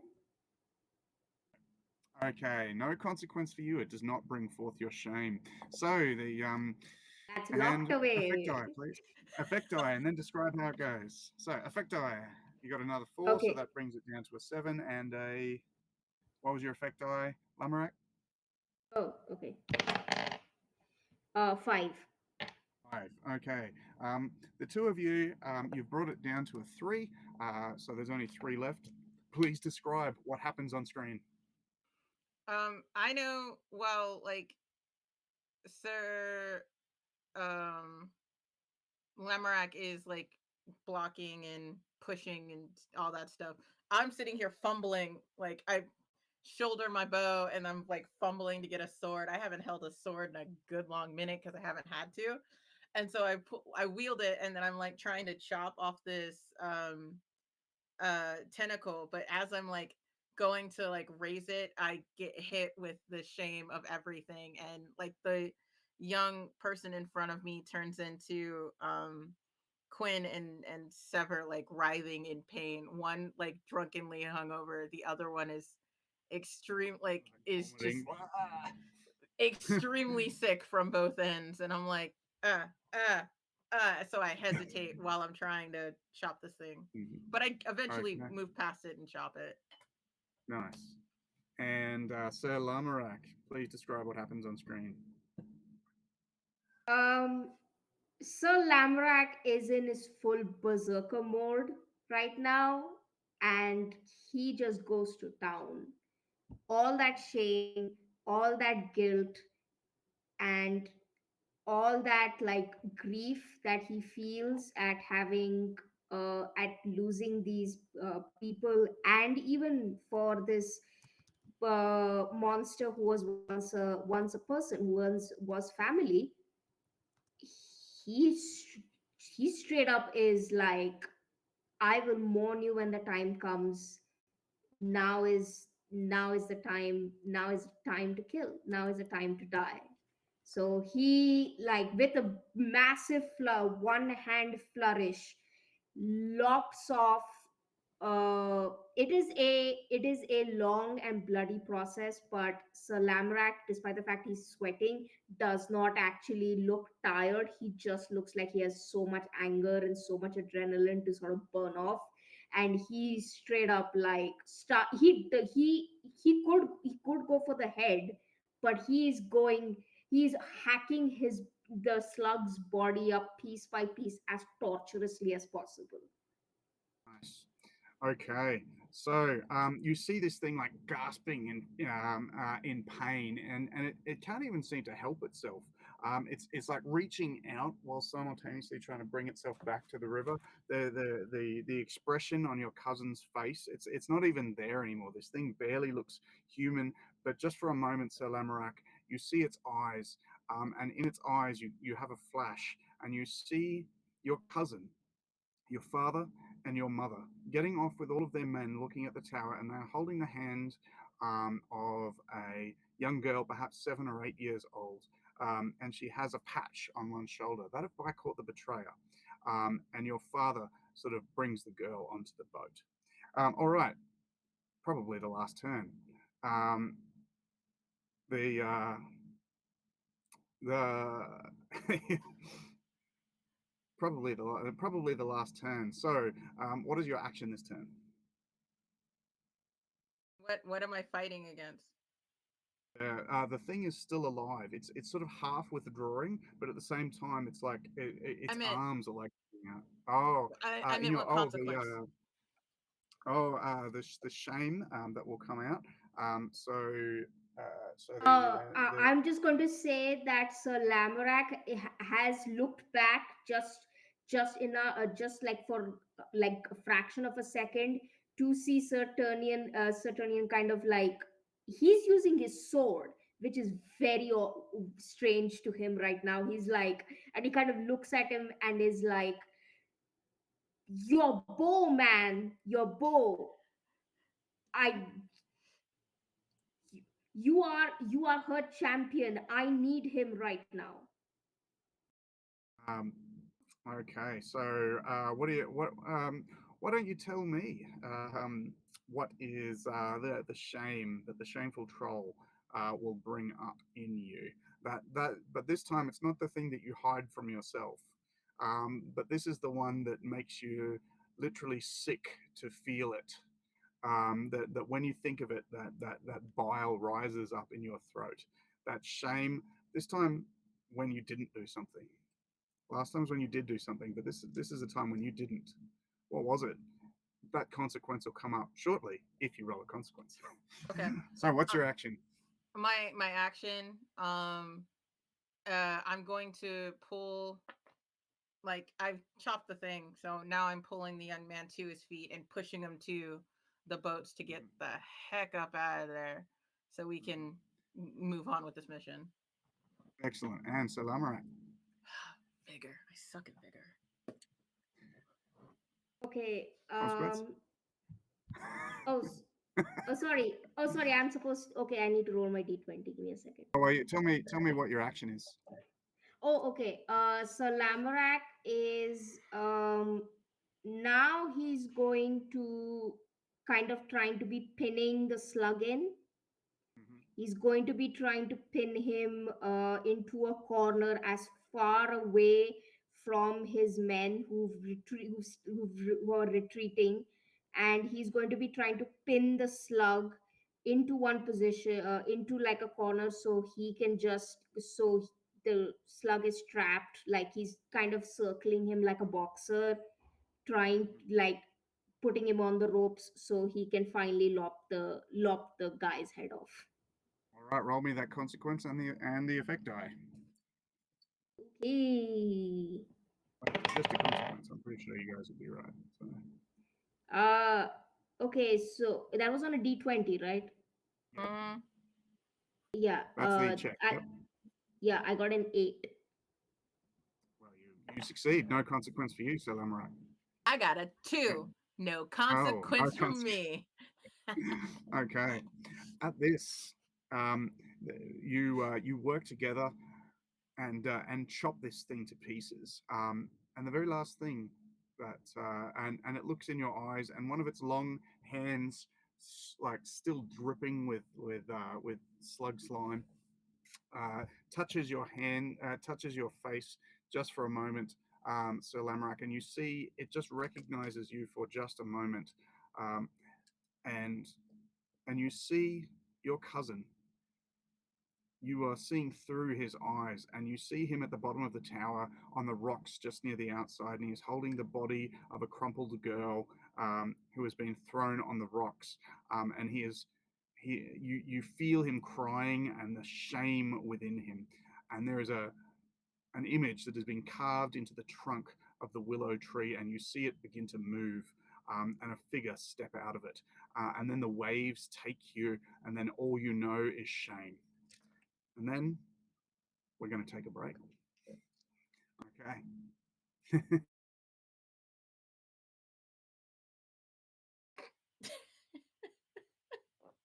Okay. Hi.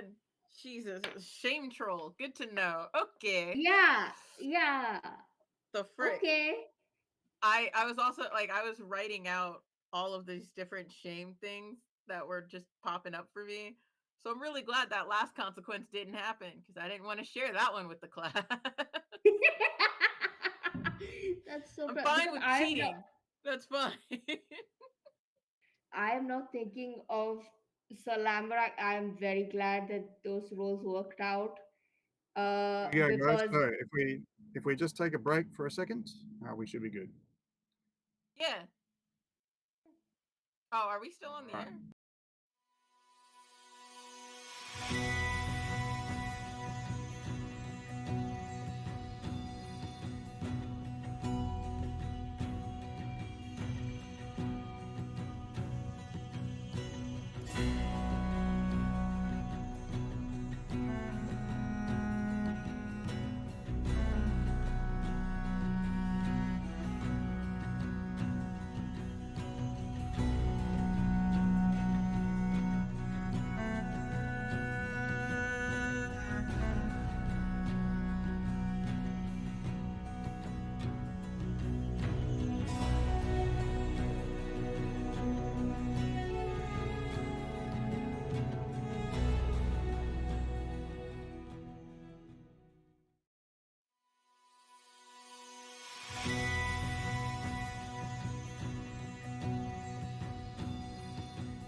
Welcome back to Knight, the game about brave and powerful knights feeling deep feelings. So when last we when last we left off, we fought the shameful troll, which brought out all of those deep feelings in our knights, and where we left was now you have chopped to pieces the horrible slug monster that your cousin had been turned into, Sir Lamorak. And as you are standing here on the shore with the black water lapping at your feet, the bloody slug slime around you, and that strange green mist absolutely everywhere. You can see across the dark water. It's not very far over. There are boats. And then there is the tower on an island with a willow tree next to it. What do you want to do from here?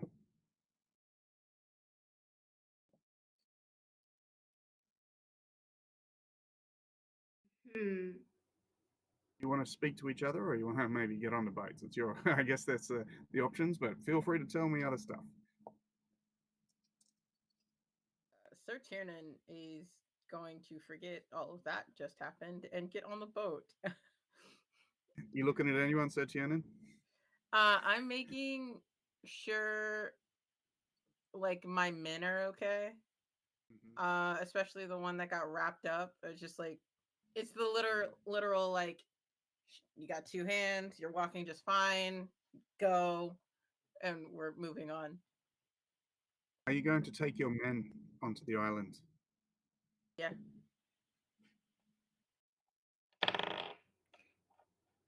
Oh, that's great. I heard a dice roll. That's not good.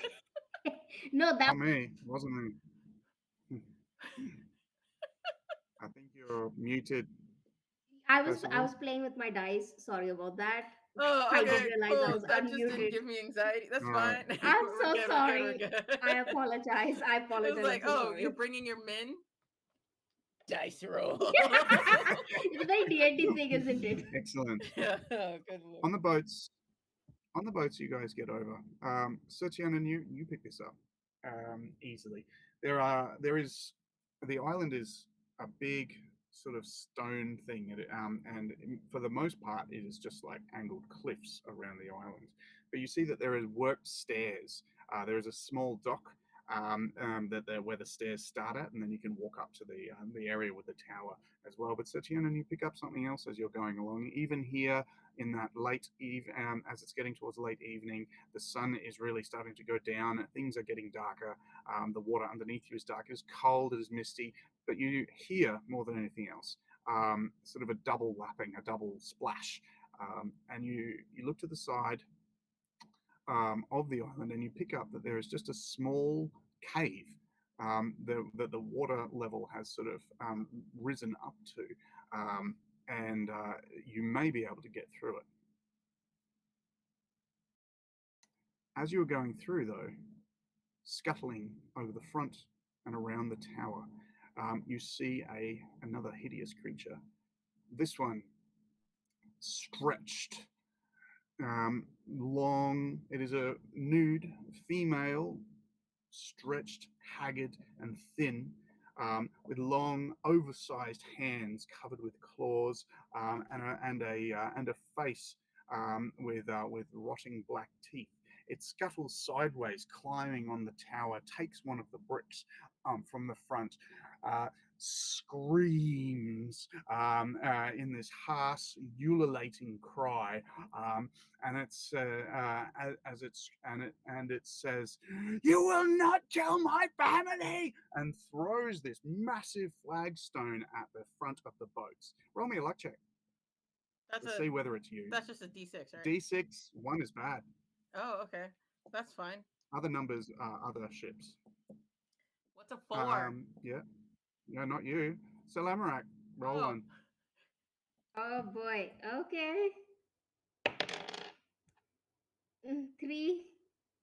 Three, not you. The first flagstone, the first and second flagstones just start getting pelted at you and your men start sort of like rowing for dear life as they are going through, and this thing shrieks and cries from the edge of the tower. What do you what do you want to do from here? As you guys have got about 20 meters. You've probably got another 30 meters or so to go as to get to the steps, and then you've got to get up the steps and finally into the tower itself, where this huge thing is throwing rocks at you. Um, what do you do? I want to shoot her in her big hands. Okay. And I want to help uh, because I think Sir Lamrak is going to pray and hope that his little pouch of flame of like flammable powder has not gotten wet, uh, and he does find a little bit that's still dry, thankfully, and he's going to he's going to help Sir Turnian with making his arrows flammable, some flaming arrow shit. Excellent. Sounds We good to love me. flaming arrow shit. First, make a consequence. Roll for Uh, to check a consequence, and then roll for an activity. Because this time there is you see and feel the fear of this creature, and you see the absolute blind, anxious fear of your mother's face, Sir Lamorak, up on the tower, stretched to be long and huge. Okay, all right. What am I rolling? I think this is your mother, so you'll be rolling with disadvantage. So that's a check with disadvantage, and then you tell me what attribute it's based on, depending on what you're doing. I am going to roll against. Uh, hmm. I think I'm going to roll against vigor in this case.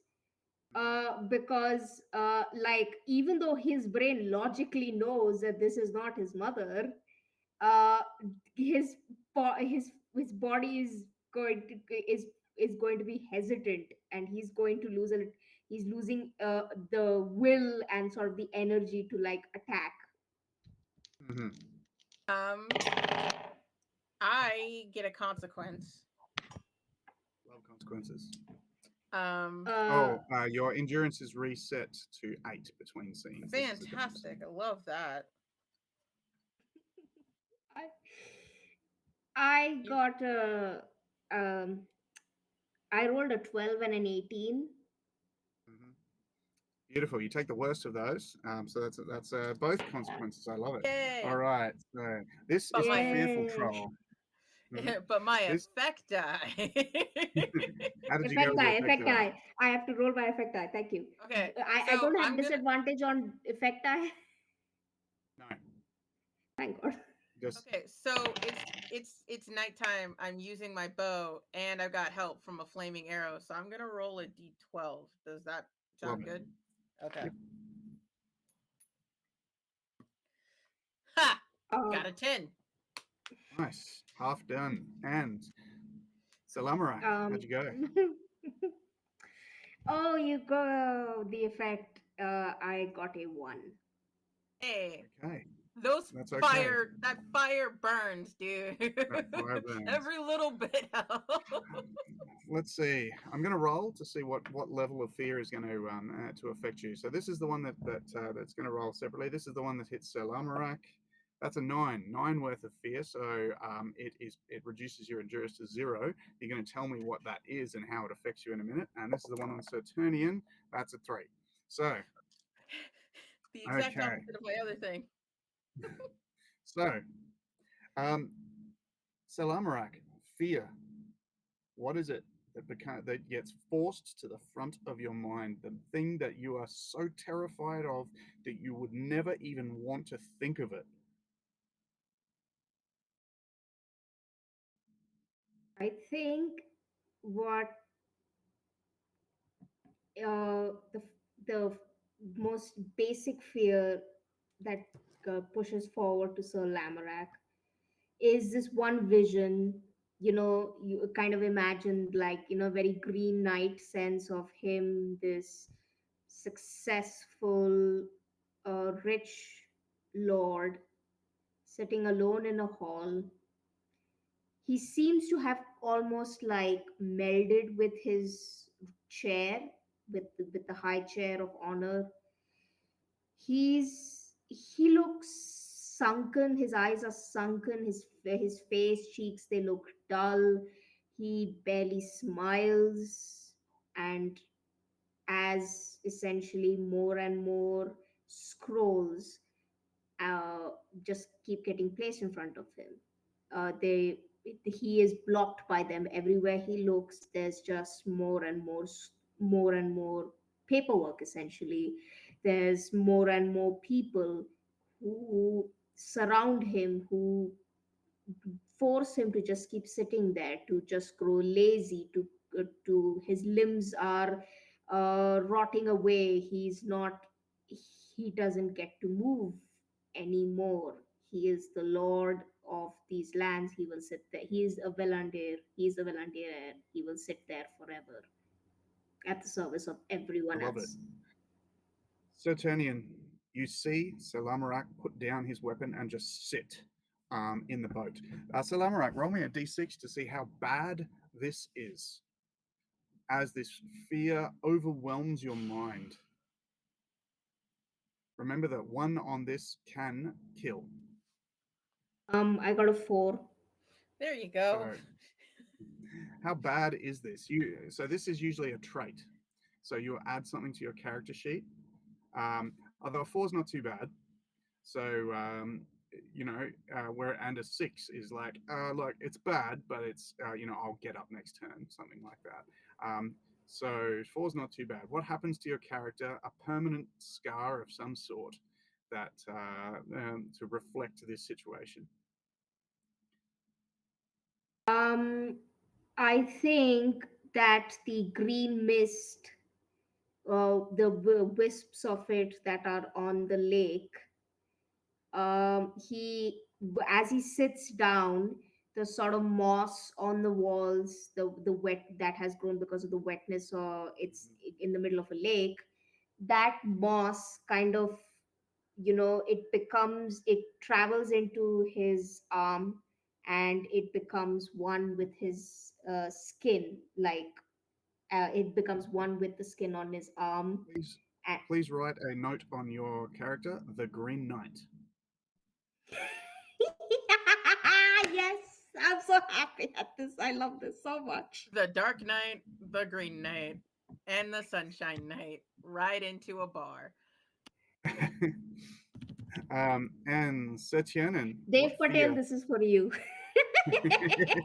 I love Dev Patel. He's so good in that. Anyway, Saturnian, what fear is brought forth in your mind? Um. Oh yeah, because I did get a consequence. The fear that's brought forth in my mind is um that they will like the the elder council of Iden will take away Rhiannon's gift and give it to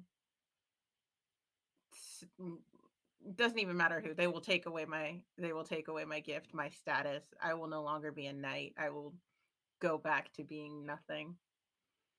Mhm. Okay, you see, so in the fiction here, you shoot this flaming arrow, and the giant and the troll woman, it cops her, and she's like, "You will not take my family!"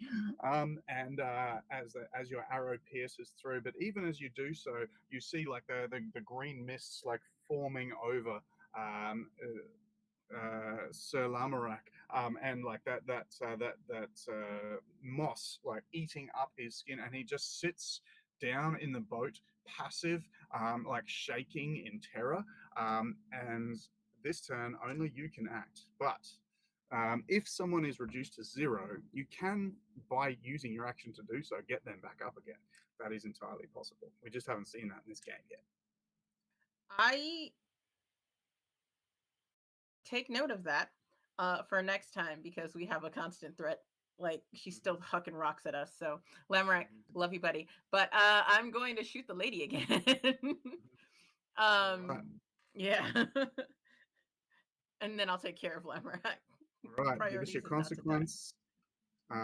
Give us your consequence as she continues to throw rocks at your boats from the tower here.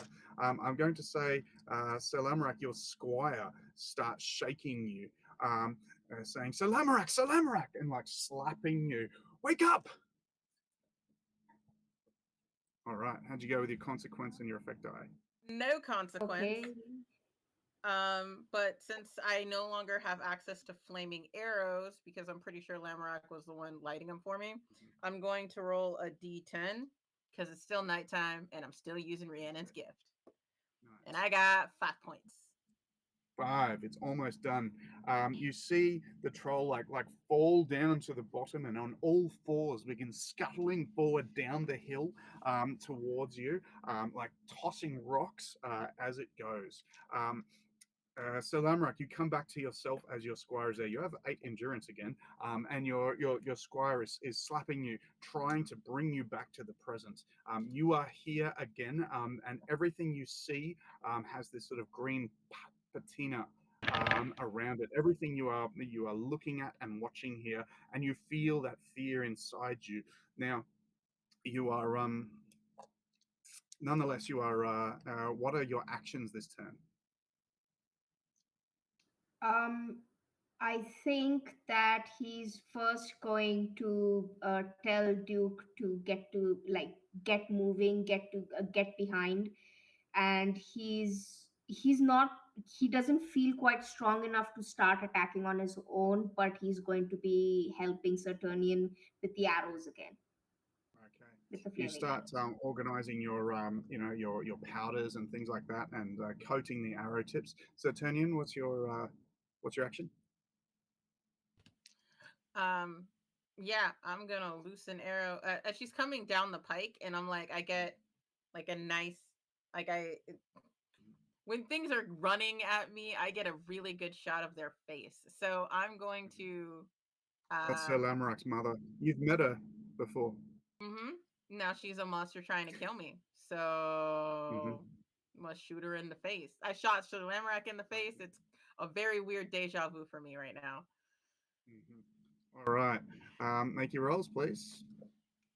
I'm still rolling with disadvantage, I guess. um, I think emotional damage from your mother is a it's a lifetime is always with disadvantage, to be fair, but that's a different issue. Okay, so Consequences. I did get a consequence, which makes sense because I knew this woman. But I also got a 12 on my effect die because You have 1 this round. Any consequence, Sir uh, Lamorak? I got a 3 and an 8. So this time my dice were being nice to me. So I got an 8. And Saturnian, you yeah, take and I need 7. to. Does that reduce your endurance to 0? oh yes. Even as the arrow comes forward and the monster lays still, what is the fear that absolutely overcomes you? And then roll me a luck die to see how bad this affects you. The fear that overcomes me is not only am I unworthy, is that I'm cast out for being an imposter. So I am not, like, I am cast out not only out of by the elder council of Iden, but also by the countess and also by the princess. I am cast out from everywhere. Mhm. Like even the baby doesn't like me. Exiles. Yeah. Nice. Roll me a d6 to see whether you cop a permanent trait from this. Well, you'll always get a trait, but how bad is it? I got a 5. Okay, so it's reasonable. What permanent change to your what permanent change to your character could you add in for this situation? It could be something as simple as anxious, right? About that, or we could come up with a term for it. Um, I oh dang it! There's no way I can turn this into a Dark Knight reference. I will say I will be anxious. I guess I will be more anxious about upcoming like quests. I'll take anxious. Anxious. Just remember that anxious can affect any die roll as well. So Yep. if you're anxious about being, in a social situation or something like that, obviously that can occur. But it's anxious only in regards to this specific fear. It's not anxiety in general. It's just that fear of being driven out Yeah. of. That's it's yeah. So please make a note that that has been permanently pushed onto your psyche, um, and you have dealt with the body of your mother. At the top of the stairs of Sir Lamorak's mother, at the top of the stairs, you all see a pack of white dogs with red ears. They are barking furiously. Moments ago, you hadn't seen them. They are barking. They've got their teeth out, and they are trying to give you a show of intimidation. What do you guys do from here?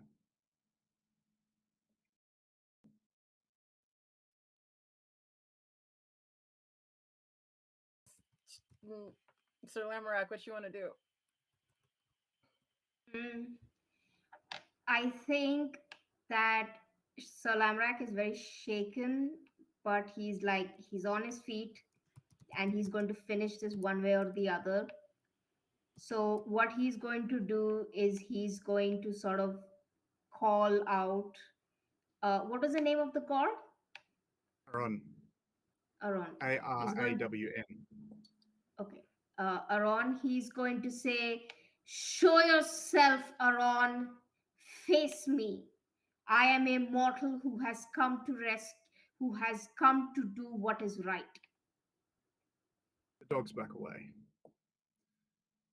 The your trip is not barred by anything, and you can walk up the stairs, and it leads to the willow before it leads to the tower itself. And in the willow is carved in the old patterns an image of a man. He doesn't appear to be dark or vengeful in aspect or anything like that, but he does hold a but on the carving you see him hold his hands. The carving has him like putting his hand on that of a dog and that of a stag on the other side. And as you approach, the wooden figure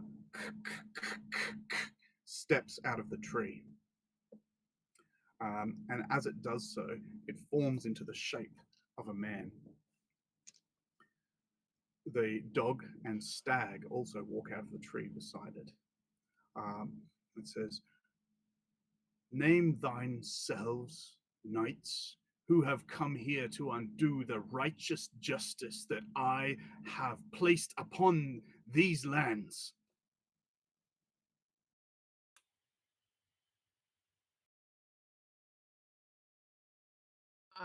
Yeah, I'll step forward. I am Sir Tiernan. I am not here to undo any righteous justice. I am here to reclaim a maiden that was stolen away from her family. He looks up to the top of the tower and says, That that imprisonment, if you do that and no other, then I shall allow it, he says. And you, knight, name yourself and your purpose here. You have slain those who I have cursed for an eternity. Know that I shall boil their bones in my black cauldron and bring them back from the dead so they may suffer 1,000-fold more. My name is Sir Lamorak. The people those you hold in eternal torment, were kinsmen of mine. I have come here to rescue the maiden, but as a kinsman, I demand to know what what is their crime? What is their crime that you, O great god of the underworld, has deemed fit for such punishing torment? He just looks up at the tower again, and you see there your father and mother on the top, up, and that little girl wearing the badge of Bycourt the Betrayer, and you see your father. Your mother is crying, and she just says, "It is necessary. It is necessary." And your father throws her from the tower, and her body bounces off the rocks below. And your cousin just looks up in shame. And then all three of them look over to the tree as a great storm begins. Now you see, here a child murdered by your kinsman.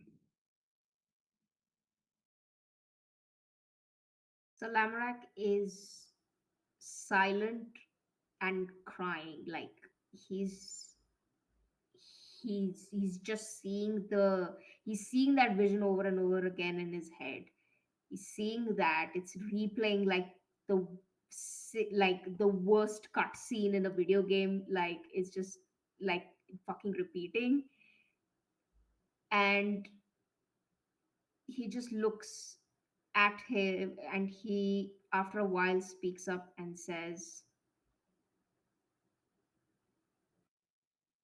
I can't, I have no right to beg this of you. I know I know their punishment is just. However, a mm, someone of their flesh, someone of their blood has come here to do it right. If what can I show you of myself and of my intentions and of my heart that will allow you to release them and let them go to their final rest? They would live in my lands. I refuse them, he says. He said, You, you who would allow one who would kill another and speak on their behalf, seek to speak to me of justice? I know your weakness, Lamorak. You do not do what is right. You are not a true knight.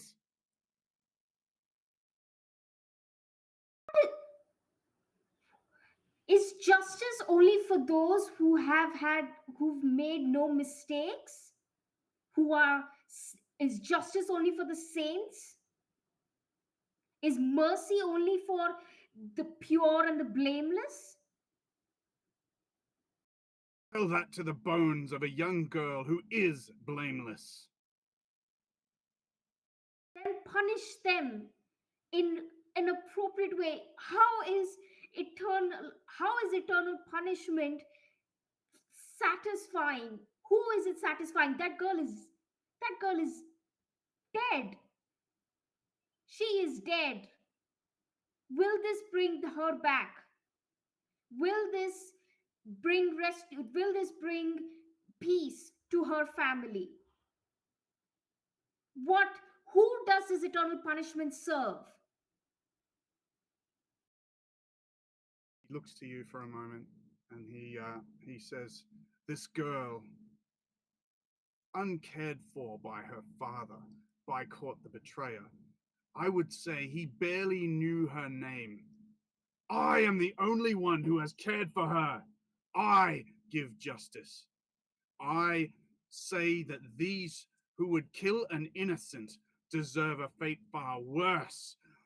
And your father, who dreams and believes himself in that tower to be an emperor, to have gained everything he has ever wanted, who believes himself to be the smartest, the greatest, and the most just. And every day I shatter his dreams again and again until he is nothing but a wailing spirit.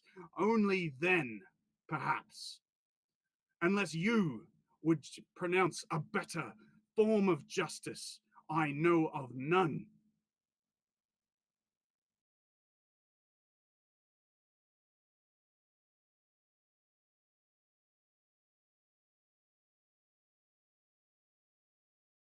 I might know of another form of justice.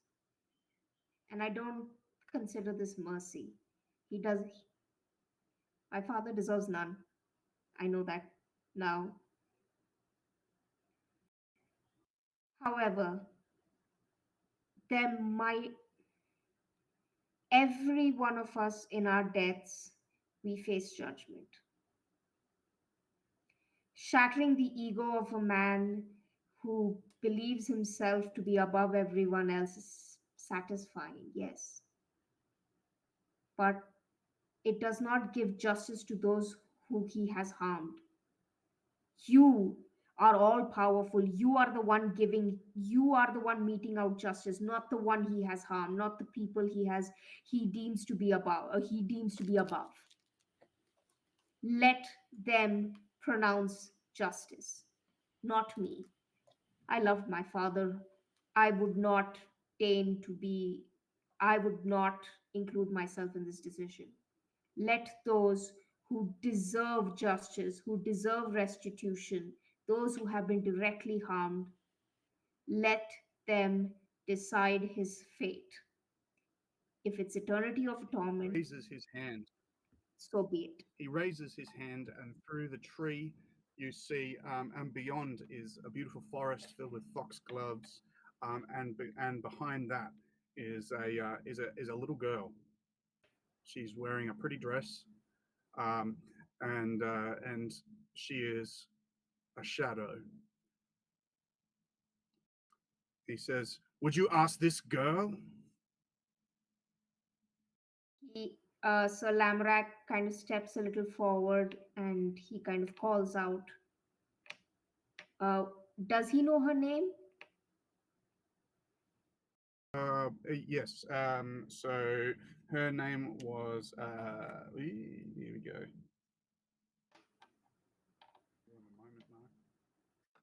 Her name was Ruva. Ruva. He said, Ruva,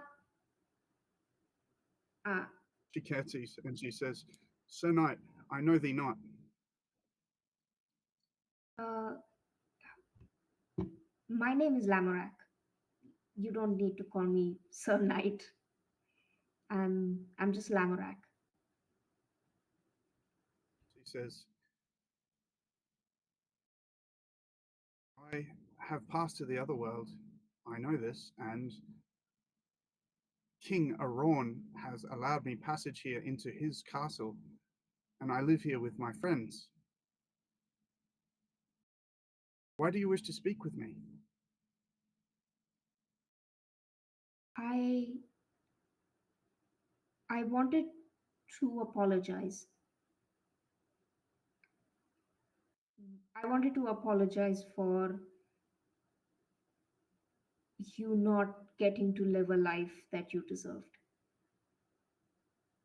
My apologies Uh, are weak, I'm sure, to you, but I want to apologize and I want to ask you for your what you would do for someone who is trying to be better, trying to be better than who has come before him.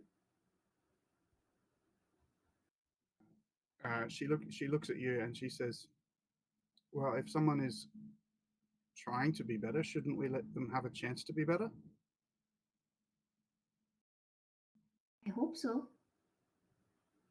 But in order to be better, you have to let go, not forgive. I don't think that is always necessary, but let go of the things that hold them back, the memories that haunt them, the false perceptions and pretenses that they've held on for so long about people they believe were better than them, about their own insecurities. "I don't understand what you mean," she says. What is it you'd like me to do?" I I would like and I would like to ask you a favor. Please release, please, could you please release my Could you please release my father from his current torment? He has earned everything that has been brought upon him, but I beg of you right now, let him go. Whatever judgment he faces after this, or the oblivion that he is faced as a punishment for his wicked deeds, it'll be worse than anything he could ever have thought. She just nods, and Aron lowers his hand.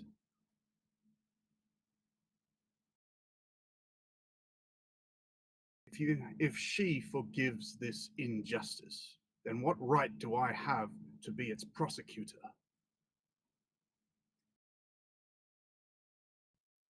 He lies there, his monstrous form taken from him. He still alive, for he has not yet traveled to the other world. What will you do with him? And that you blink, and the tree is as it was. He is gone. The carving remains. The tower. It is now beginning to rain. Um, Thunder is brewing in the distance. What do the two of you do? so Lamrak I is going to go into the tower. Yep. I'm going into the tower for the girl. I understand everything that was happening, and Sir Tiernan knows it's not his place to deal in family affairs. You walk into the ruins of the old tower, and at the very bottom of it, looking a little confused, is the perhaps once powerful figure of your father. He looks he he has a small book with him that you know he tracks all of his dealings and plans and ambitions in there. And he has a quill, and he's a habitual diary writer. Um, and he looks up with a smile, um, and he says, "Lamorak, I am surprised that you are here. Uh, I have been bespelled. I think I have such strange memories. You're I've come to this. This is our new land, promised to us by the High Queen. Your mother is here somewhere, and your cousin as well. And all four of us together will become barons of this land, mighty and powerful. This is the first step, of course. We have crowns to claim. What do you do, Sir Lamarak? Your father is just wearing his normal civilian clothes. He's not got any armor. He's got a little belt knife on. And what you've just walked over is the bones of a little girl on the in the walkway just before you entered the tower. So Lamorak raises his axe, tears streaming down his face, says, I love you, father, and chops his head off. Um, you kill him. Please write on your you have a favored spirit on your sheet. You now have two. The second is Aron, god of the other world. And at that, unless there's something that the two of you wish to say, I think we'll end the adventure there. I have nothing to follow up with that. Okay. Excellent. Thank you very much for that. So, um, let's just take a little minute. How we doing? We don't need to do this on air, I guess, but we got a few minutes. Oh, Holy gee willikers, Batman. Yeah, no, I'm doing all right. We can just take a Dang. minute and just chat for a little bit. Otherwise, we can move forward with the thief phase. It's up to you guys. How you going, Yeah, I Percival? will. I 'Cause will. I hit you with that. I I oh boy, you ask for things and you discuss things, and then you have a GM who decides to just go, but what if so much more fucked up? You know I, I will say, um, Sir Tiernan will not let anyone call you soft-hearted anymore. Mhm. So So there's you that. travel back, you travel back and back to the Countess. And the Countess and the lands have cleared of that strange green mist, although your skin has been discolored by them, permanently marking you with the events of what has occurred, Sir Lamorak. The Countess does indeed grant you those lands if you want them. Yeah, he's never going back there. Hell no. Uh, so Lamorak, he gives them to the counter. He gives them So you, to you Sir refuse Tiernan. the honor, so basically you just say no, thank you, and she No, would play them. She will give them to someone else. yeah. Okay. Did you guys want to talk about anything on your trip back, or did you want to have that trip back in relative quiet? Oh, yeah, there's no words. There's no words Yeah. coming from Sir Tiernan. Yeah, no, no. This is a conversation you have with family, and this is Yep. something he's already sent word to Aisha and Tara that he wants them back home. They are there when you ask. So we haven't got a whole heap of time, but we could do a little bit of the thief phase before we go. How's about that? Okay, as a Yeah. little bit of a Okay. break. As a little bit of a break, we'll go through the feast phase. So the first part of our feast phase is this. Oh well, why don't we do the so first part of the feast phase is this. It's a family affair. Why don't you pick a family member to go and get entangled in some sort of hilarious hijinks? We'll have a little bit of a break of tone for a minute, and then we'll play the amusing loop music as the hype the loop music as we have a change from that gloomy music from earlier. Um, so what Yeah. do we reckon, folks? Yeah. Yeah, no, I can do this one. Sever is going to go to another tournament to make up for losing one last year. Uh Okay. yeah. Nice. Okay. Roll me a luck die. How does he go? Oh yeah, luck die. Let's see. How does my boy do? A 1.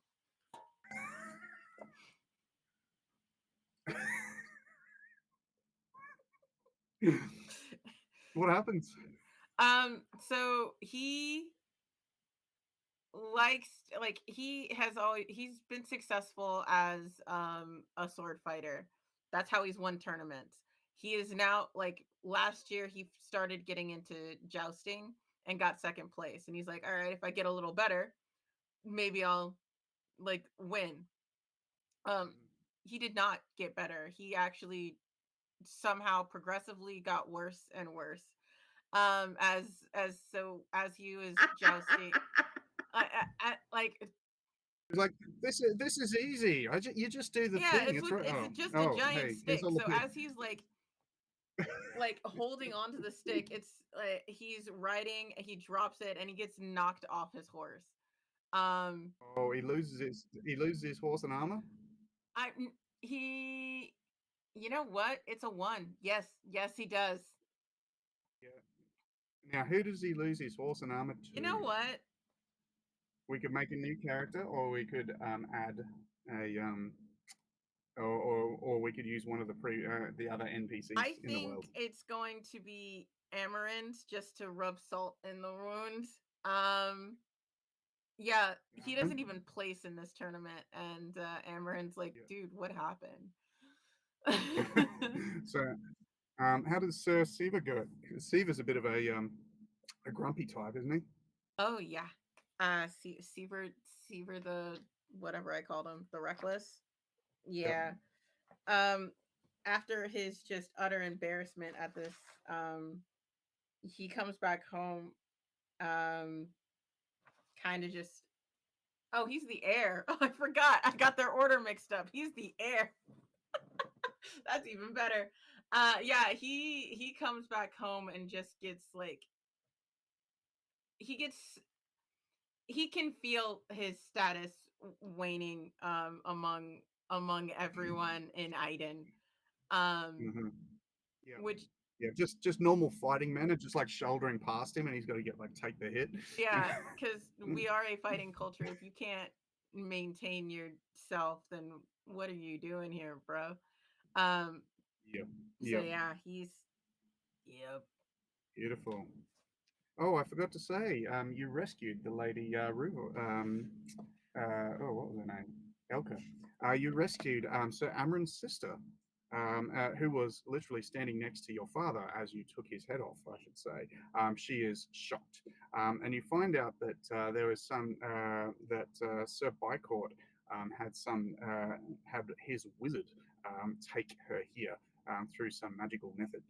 But nonetheless, Sir Amron's sister has been saved, and her name is, and she comes to live now with Sir Tiernan, who was asking about that. Sir Amron cannot return to his lands as Bycourt controls them. I thought it was So the sorry, Byron. I thought it was Sir Byron, whose sister we Byron. were saying. Yeah, Oh yeah. So yes, correct. So Byron. I've got too many yeah. similar He names. will. He. I will return his sister and graciously welcome to the fiefdom of Iden, where he will train as a A knight. knight of He's a knight. Iden. Yeah. Yep. He he accepts. He's lost his land for the time being, but he fights for you until he can get his land back. Okay, and a Oh family. wait, I was wondering if I could ask something about the sister. Um, I think Sir Lamorak, clearly as like he's done that in front of her.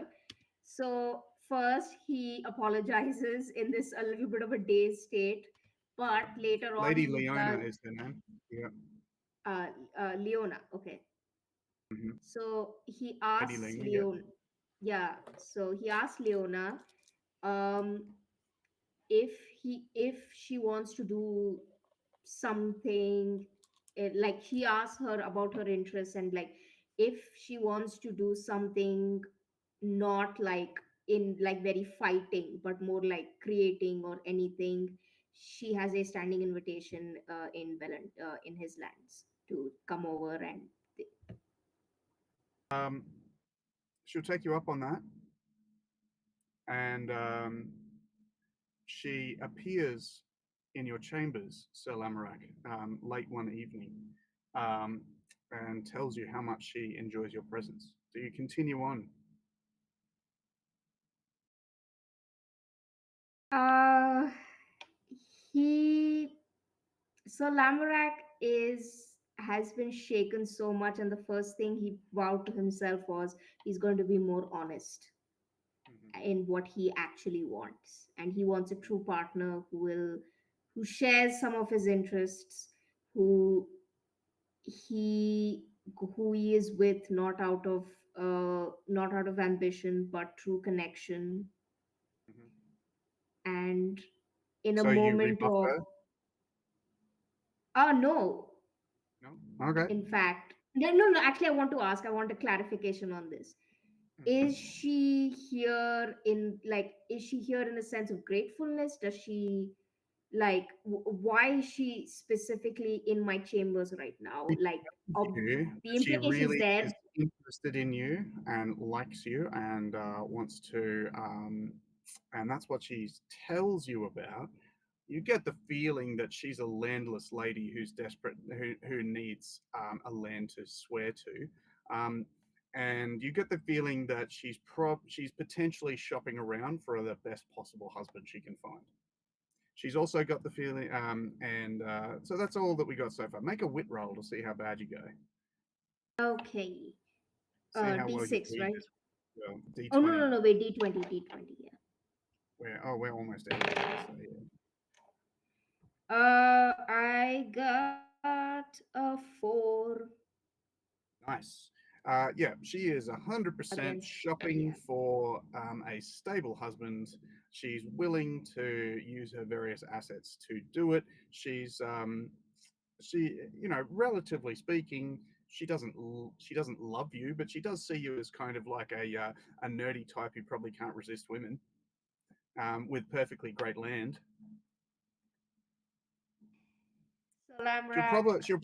She'll probably like you when she gets to know you. Yeah, Salamrak has made these compromises in his head with the princess, and he doesn't want that. This is absolutely not on the table. He Excellent. About rebuffs 3 days her. later, Saturnian, Lady Leona shows up in your chambers.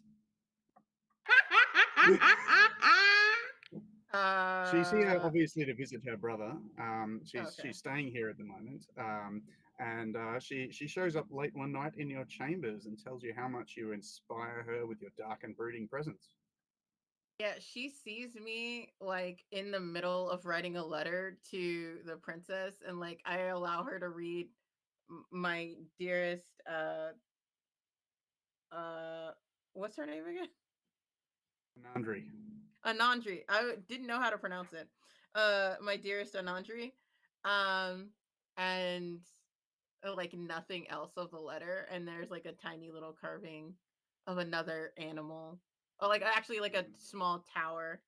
Um Mhm. kind of looks like a She says she says she's feeling very lonely, and even if nothing else occurs, she certainly would love to spend the night. Do you take her up on the I offer? send her to Seaver. Hmm.